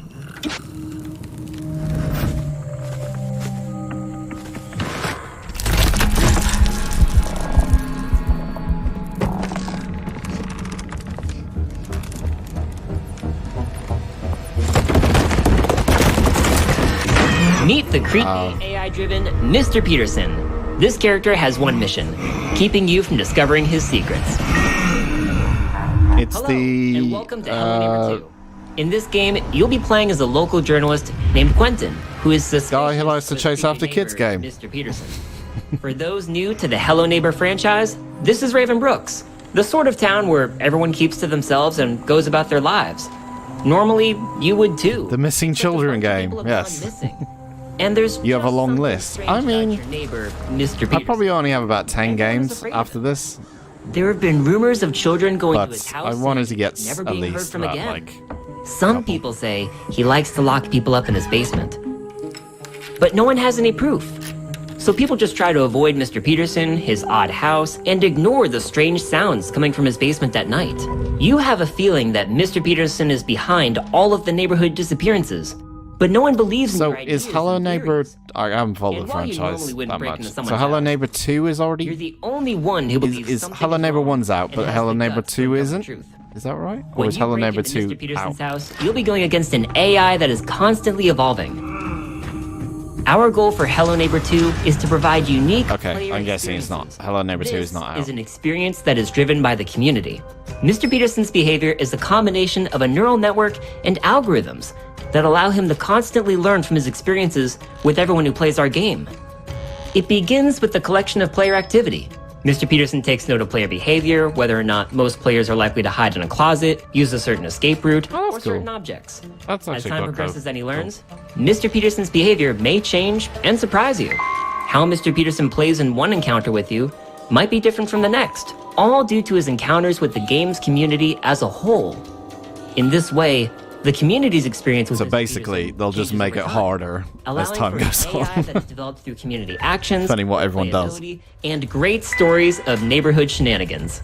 But these new experiences cat go has a beyond hoodie. Mr. Peterson. In Hello Neighbor 2, players can interact with all characters in Raven Brooks, and these characters share the same AI core, but behave differently and have their own stories for you to discover. So while you might think you're just playing the game, you're really contributing to the development and improvement of Mr. Peterson's AI. We hope this presentation of our AI and development gives you an idea of what to expect in Hello Neighbor 2. If you'd like to try an early access version of Hello Neighbor 2, you can wishlist the game on Steam and check out our alphas on the Microsoft Store. Thank you for watching, and we'll see you in the neighborhood. Okay. Ahoy, sailors! Not this again. Trash Sailors Pirate Guide. Every pirate knows that the real treasure is friendship. Just kidding. I got a code recently for a pirate game. I think it's called King of Seas. It's a game that's already out now, but I was thinking of playing on stream and then reviewing it. And weapons. Seriously, just stuff in. It's been a while since pirate games, you know. Remember when pirate games were like a thing? When Assassin's Creed Black Flag came out and everyone tried to do pirate games? Remember, this raft is your only home. Take good care of it, and if anyone dares set foot here, hit 'em with all you got. Too many greedy lovers want to get their hands on our marvelous, beautiful trash. Defend it to your last breath and steer carefully. Oh, and don't forget to fix anything that breaks. Ah, scurvy bilge-sucking son of a seagull! If your enemies get close and the good old ship's cannons aren't enough, try the newfangled trash technology. You have countless aces up your sleeve. I guess, is that the sales co-op? And you get your hands on. It might be fun if it's They co-op. want to steal our trash? Let 'em. Yeah, I think it's co-op. Yeah, yeah. We'll hit 'em with everything we got.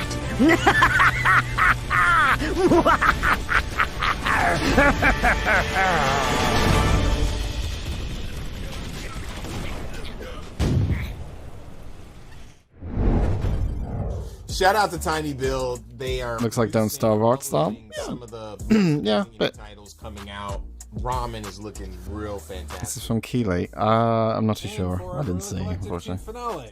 We're going to head out with an exclusive, humbling conversation that we had with Innersloth, the team behind Among Us, and check in on some fun and upbeat games, as well as take a trip back to the arcade with some fun retro throwback games. Fun. Before we finish everything up, we are also going to go to an exclusive interview with our friends at Limited Run Games. Let's rock. Limited Run still going. Welcome back to the Guerrilla Yes, they Collective. are, We have yeah. Marcus Bromander and Adriel Wallach from the. They, I bought a couple of things from Limited Run. Super happy in the to have past. you guys hopping on the. Guerrilla I heard that they were in trouble at one point. Tell us about yourselves. They're making Among Us Limited Run, aren't they? So Limited Run make physical copies of games that are normally like digital or indie games and stuff. The sound design. So I game bought like design, Timbleweed, and Park, miscellaneous other spots in the game, but no coding. Nintendo Switch physical release from them and stuff. I'm a lead So it looks like they're making an Among Us physical release. So they only do it for a limited time. There's only a certain number of copies you can get for certain platforms and stuff, but they do cool stuff. I want to talk to you a little bit about the team and going to please what don't you start. have in store for the game. But first, I want to ask you a couple of questions about the team and how you're moving forward. So first of all, for people who don't know, where did your studio name Innersloth come from, and who is repping the team? So when we first formed our company, me and Forrest, we were trying to come up with a name, and we were kind of just stuck. So we went on a random. There's still no Stardew Valley as well, by the way. Click through. Stardew Valley 2, not confirmed yet. Maybe this is the last game.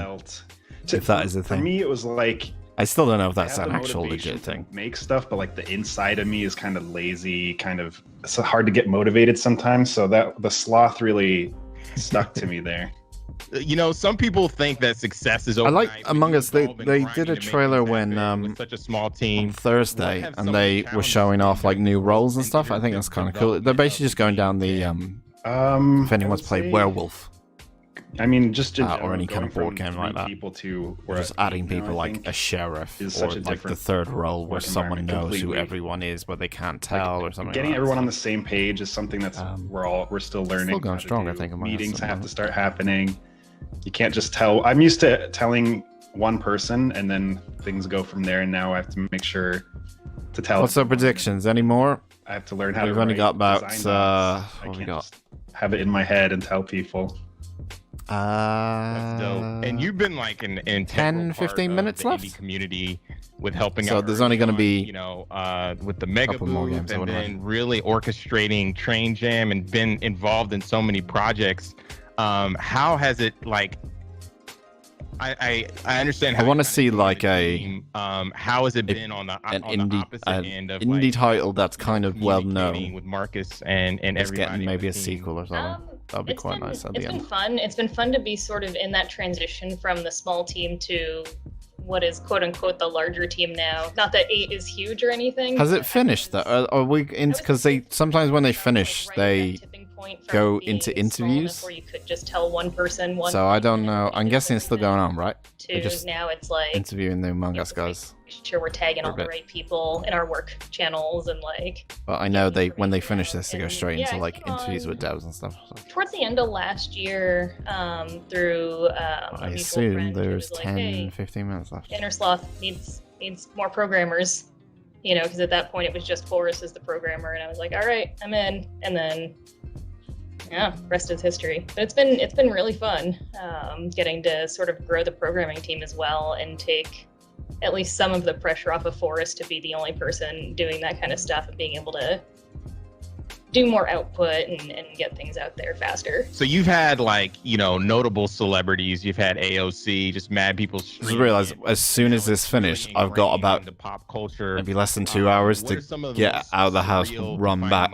I probably will have time though, to be honest, and then start the Ubisoft stream. Left an impact on I'm just making sure since its original release until now. This is not like overrunning or anything. That I will obviously keep. I'll finish this obviously. The fan art that comes but I don't know if are they finished or is this just interviews now? They haven't really made that clear. Like music videos, remixes. I'll wait till the top of the hour. Amazing stuff. We have a channel in our Discord that 15 minutes really. Stuff. That would make it an hour and a half straight. 90 minutes. Gives us motivation to keep going.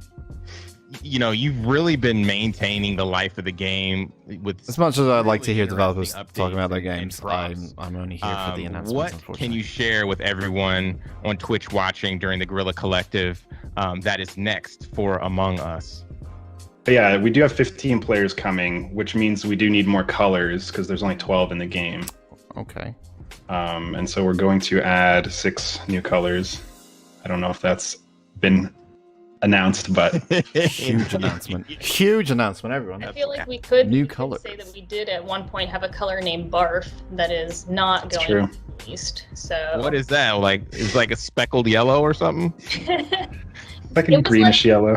Yeah, imagine imagine mashed up peas. Like mashed up peas that you would feed a baby.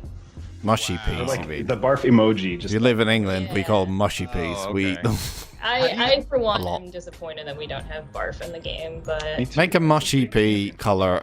Yeah. And I'm interested. Back barf. No barf. No barf.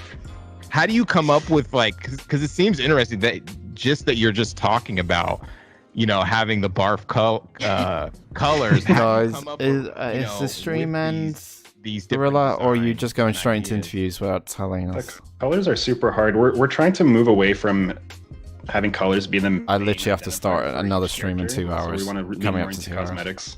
So let me know. And names.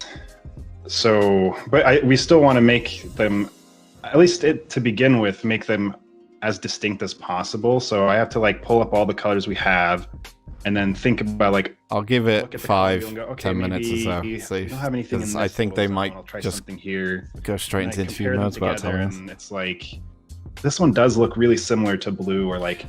Let's count down what we've seen so far. So the games on my list are Fire Girl, which was that kind of like firefighter kind of thing. Demon's Mirror, which was that deck building match 3 game. Joining us for this. Demon Turf. Is there anything that you want to? Which was the because there's going to be horror kind of looking game, I think. Want to know Unmetal, which was that Metal Gear Solid kind of parody game. Just thank you. That's the Wolf Strides. one that's just I can't remember what these games would look like now, but I just remember their names: Death Trash, White Shadows, Potion Craft, and Happy Humble Burger Farm. Which was that last mind-boggling horror kind of looking game we saw. that So they're the ones on my list. play and that get I'm like such intrigued enjoyment by. out. Like I get texts from friends I'll who are have like, a look at my 12-year-old afterwards. was playing with his friends and was bragging about. I don't know if this is if they're going straight into this. I don't know. That is. I'm gonna give them a few more minutes. But yeah, thank you so much for joining us. We appreciate it. It's been amazing, and we'll talk to you later. Thank you. It's quite a big story, unlikely story, I guess, but yeah, for them. Casino Maker, yes, with animals. Oh my god, perfect game, 10 out of 10. Clean up pigeon piss or penguin piss off the floor. Make your profits go up by escorting a bunch of bunnies and raccoons and whatever animals into paying up more. Booming Business Casino. I definitely will play. I'm not going to put it on my list, but I know I'll play that. Oh, we got world premiere.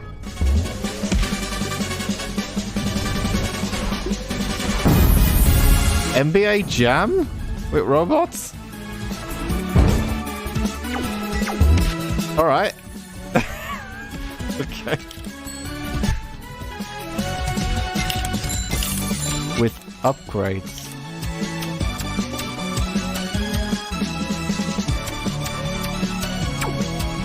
It's literally NBA Jam with robots and weapons and shit.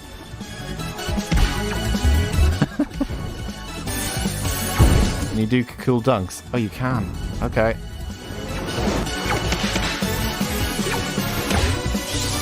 Oh, I might be into this. I might be into this, guys. Might have to put this on the list too.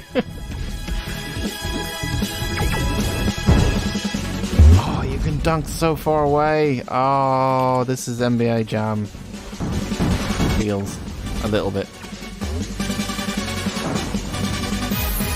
Did they say it was 2-player co-op and all that? I guess it is. Robo Dunk. Yeah, why not? Ooh. Jesus Christ, I nearly dropped my drink. Robo Dunk. King of the Hat is coming to the moment you've all been waiting for. This means that you can wishlist the game. If you wishlist the game right now, you can win.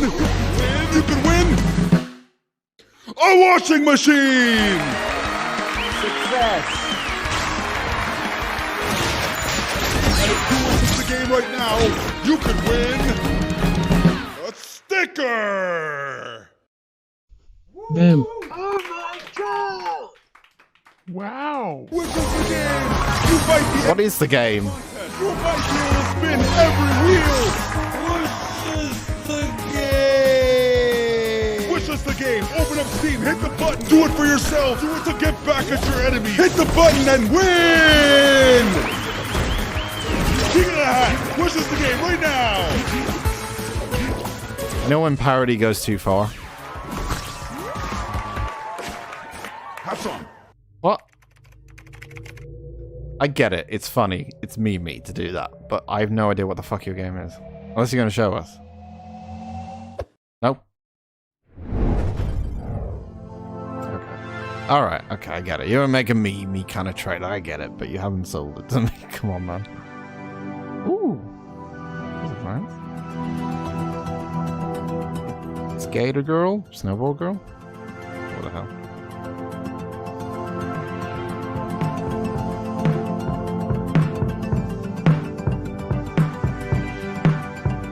Future Venice.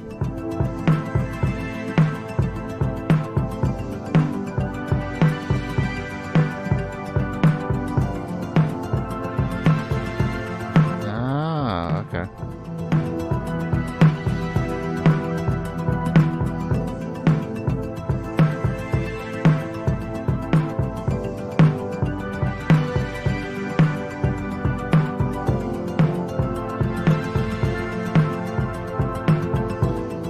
Seems like that could be a slow, like, relaxing game. This one to play.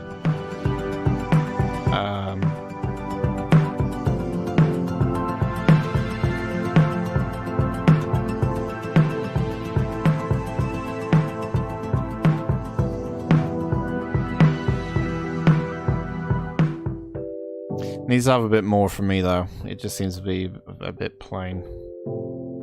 Venice 2089. But hey. I was kickstarting. Okay.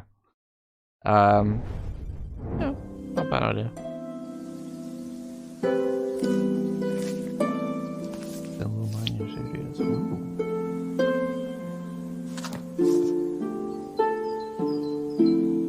Getting Bob Ross.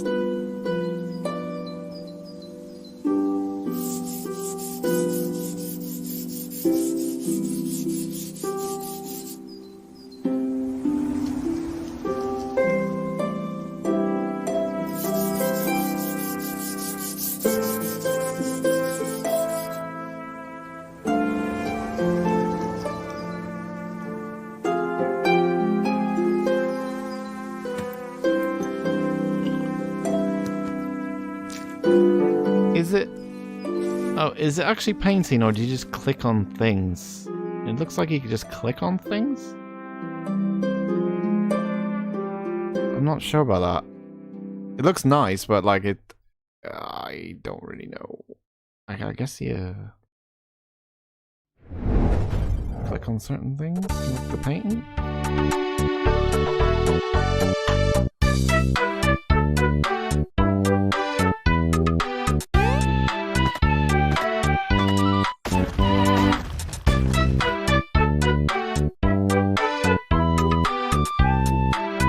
Save your girlfriend with adorable costumes. Isn't that the best way to save your girlfriend?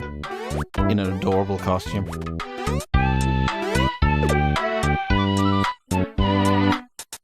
Lure the relationships. Uh-oh. It's gonna take a turn for the worst. Okay. That's nice. Cute. Crime is illegal. Oh, it's Kenzie. Will not anymore, thanks to Whitewater Wipeout by Chuhai Labs. Thanks to Whitewater Wipeout, I can finally commit the cool crime of surfing, featuring pure NAR style and conviction. What does that even mean? It's a playdate. Is this the... Oh, this is the console that everyone bought. That I have no idea what the script is. What is it called? A Playdate? Is that what it's called? I'm Mihoko. I play Whitewater Wipeout.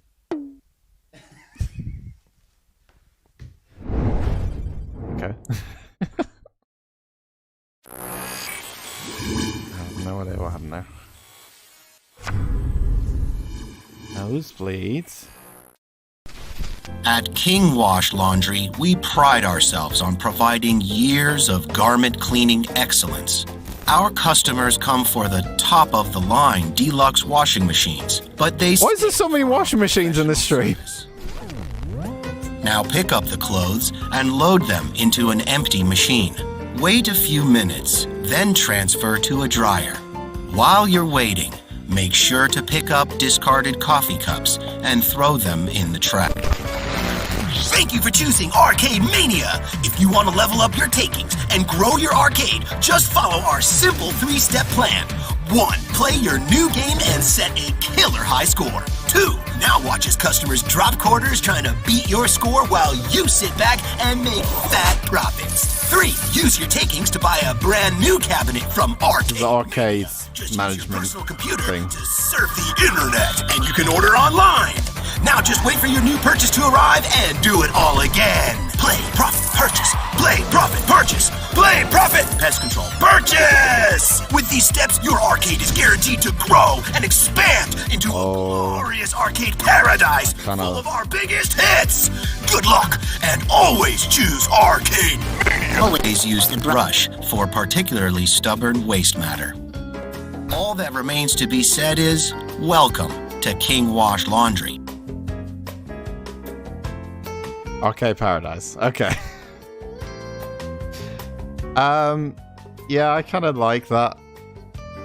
I don't think I'll wishlist it, but I'll look out for it. Here with Douglas Bogart from Limited Run Games. What is happening, Doug? Okay. How much, man? Thanks for I having think we got about sure. 8 minutes left, so there might be this interview, Run, has and then probably one more game, I would imagine. 5-year anniversary. Can you tell the people about Limited Run Games? If folks that aren't familiar with it.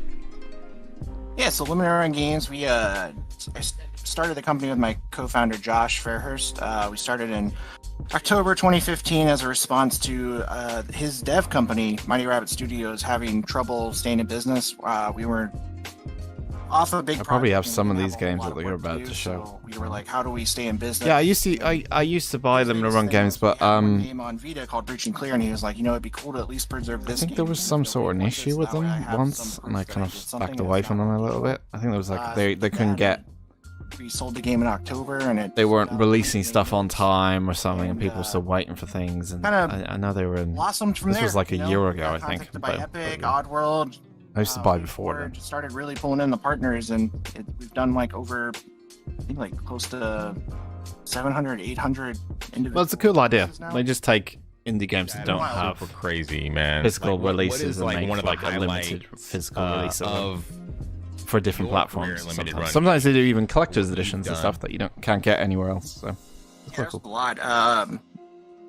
So we had like a wish list of things we wanted to do originally, and we ended up doing all of those. But like I got a bunch of Vita ones actually. Yeah, I got one of the founding pillars of what we wanted to do. I got Valhalla, personally, the like, bartender simulator game on Vita. That was fun. Working with John Romero, and I got doing Command and Conquer with EA. We've just done a whole lot of cool stuff. I think the Abe game, one of the Abe games on Vita as well. Heroes I've always had, and it's like, I don't know. Oh, the Jay and Silent Bob game is a huge deal for me. Like, without Kevin Smith, Josh and I would never have mended a friendship that we had briefly broken up. I think we got one more announcement. So, what just I looking at the time, really interesting. It's about 5 minutes now. Just your idea of doing things. So I'm thinking one more announcement. Limited quantity. Can you kind of talk about like how, like after they stop promoting limited run games, pretty much. You guys put together. It's been pretty good. There's been some interesting things, I would say. Reasoning for that was, as I said, I've made a list of things that I want to check out, and there's about 10 games on there, just under 10 games. So just sit on a product that takes years to. It's been alright. Yeah, for sure. Just looking for that final game that'd be like, yes, definite day one purchase kind of thing. We have no idea what the audience is here. Why don't we try open pre-orders? But yes, if you are joining me later. Do this for most of so literally in 2 hours from we're limited in like the amount of time basically at 5:30, which is in about 5 minutes. It's a better approach because in 2 hours, let's make it fucking simple, Dan. In 2 hours, I'm streaming again. I'll be doing the Ubisoft Forward, now we work with places which like is going to happen in about 2 hours. So you can join me for that. You can set reminders and stuff. The event is on the YouTube homepage. So cool. And that will be the last conference of the day until we have a very busy day tomorrow. And as I said at the start of stream, probably going to be a drunk stream or drinking game stream because it's probably the biggest day of E3. Yeah, it's Sunday. It's awesome. I'm really happy with the stuff we've been able to do. Pretty much any idea here if an employee or coworker has an idea, it's like, why don't we run with it and see what happens and just test it out? Because you know what, if you like it, maybe there's an I audience. think a lot of these talking segments they could have waited until an the end. event coming but up. I think Can you they have to sell plug it real quick? I the sponsors everybody of the should watch stream, it. so they have to kind of do Talk it. about your we're doing upcoming our- releases and stuff. We're doing our own E3 presentation called LRG3. It's going to be on June 14th at 4 p.m. Eastern. And we got a whole bunch of cool games in the lineup that we're excited about. The show's being produced by one of the gentlemen from Mega 64 on his own. So it's got the same similar humor. And I don't know, we just watched actually the draft of the video and it's really fun. Isn't there always something cringy in Ubisoft presentation? I mean, Ubisoft have been fucking so fantastic awesome. with their cringe. I hope everybody could check in that out, recent memories. I think they cleaned it up a little bit last time. About limited run It games wasn't as everything that you guys are hot, doing. it wasn't as easy to pick stuff from Ubisoft's thing last time to kind of be cringe and stuff. But our Twitter, we update and an odd musical piece or something. Yeah, sometimes that. The thing that I remember very specifically from Ubisoft is just add /limited you might find us. Trials guy that came out. He was kind of funny, but like it was kind of forced comedy. You know, when he came out and he fell over on the stage and stuff, and it was like, oh no. But the thing that I love about Ubisoft, and EA do this quite a bit as well, is they have the fake gamer chats. Go check out. So when they were playing like Rainbow Six Siege or Ghost Recon and stuff, Thank you so much. they would show you the game, but they would have like the people playing with the game TeamSpeak on, whatever, and it is the most fake TeamSpeak ever. I'm like, no one speaks like that to each other while they're playing a game like this. It's all like, nice play, Mark. Yeah, I got a headshot earlier when I was getting frags and stuff. I'm sat there going, Jesus Christ, you've never listened to an actual people play video games like you. They're always cursing at each other, even if they're friends, saying, you're so crap, you're such a noob. Like, they don't have that. They have like very generic team chat, and I love it. I love it. I hope it returns this year. So we'll see. Wishlist help, so do it. I've said it before, and I'll say it again. We also want to thank everybody who was involved to making this production possible. One more thing. Wilmer Sound, of course. Thank you so much, Alex. Thank you. It's so great to be in this space. God, guys, you look like you're about to hug, and you look like you're about to touch each other. You make it a little bit awkward, dudes. Come on. Everybody loosen up. has contributed. Loosen up. Also, thanks once again to our sponsors and broadcasting partners for their support. GameSpot, Twitch, IGN, and Steam. You guys are awesome. And hi, my name is Dan. Also, we want to shout out to our sponsors: Good Shepherd, Humble Games, Tiny Build, PlayStation, Xbox, Kickstarter, Razer, Astro Gaming, our fellow devs and publishers. One more bit. Two Awesome Studio, Aquapora Games, All In Games, Goblin Studio, Graffiti Games, Head Up, Hype Train Digital, Neon Doctrine, Raw Fury, Thunderful, and Whitethorn Games. That wraps up the Guerrilla Collective. Yeah, it's definitely not live. Such a fun time with developers worldwide and awesome partners. Thank you for joining us. We truly appreciate it. Yes, and before we head out, we're going to show the Wholesome Direct trailer and come back with our friend, Jenny Wyndham. Oh, okay. So they're just going straight into the Wholesome Direct. Okay. So they, this is the stream they're doing on Guerrilla Collective now. If you wanted to go check it out after I finish up here, is a Wholesome Direct, which is a bunch of wholesome games. So very, as you can see. So if you wanted to check that out, that's what they're showcasing in a sec. But fortunately, I won't be able to watch that. Might be some nice things in there though. Anyway, that's... I'm going to just keep the stream up on my end just to see if they do say one more thing that we should have announced earlier and got this timing wrong and stuff. That was alright. We saw a lot of cool things. I think there's a lot of things I'm quite interested in. So I'm off to the grocer for beer and pasta, then the Ubisoft stream. That sounds like a plan. Turtle, I shall see you then. I probably will do the same since I've got about 2 hours to get ready. So I will be back in 2 hours. The Ubisoft stream is coming. 2 hours time. Come back, get your stuff, go, everything you need, everyone watching. Thank you everyone who watched and stuff and jumped on the stream throughout and stuff. And if you're coming back later, we'll watch the Ubisoft stream together. And That's it. Thanks for watching. See you soon. Bye-bye.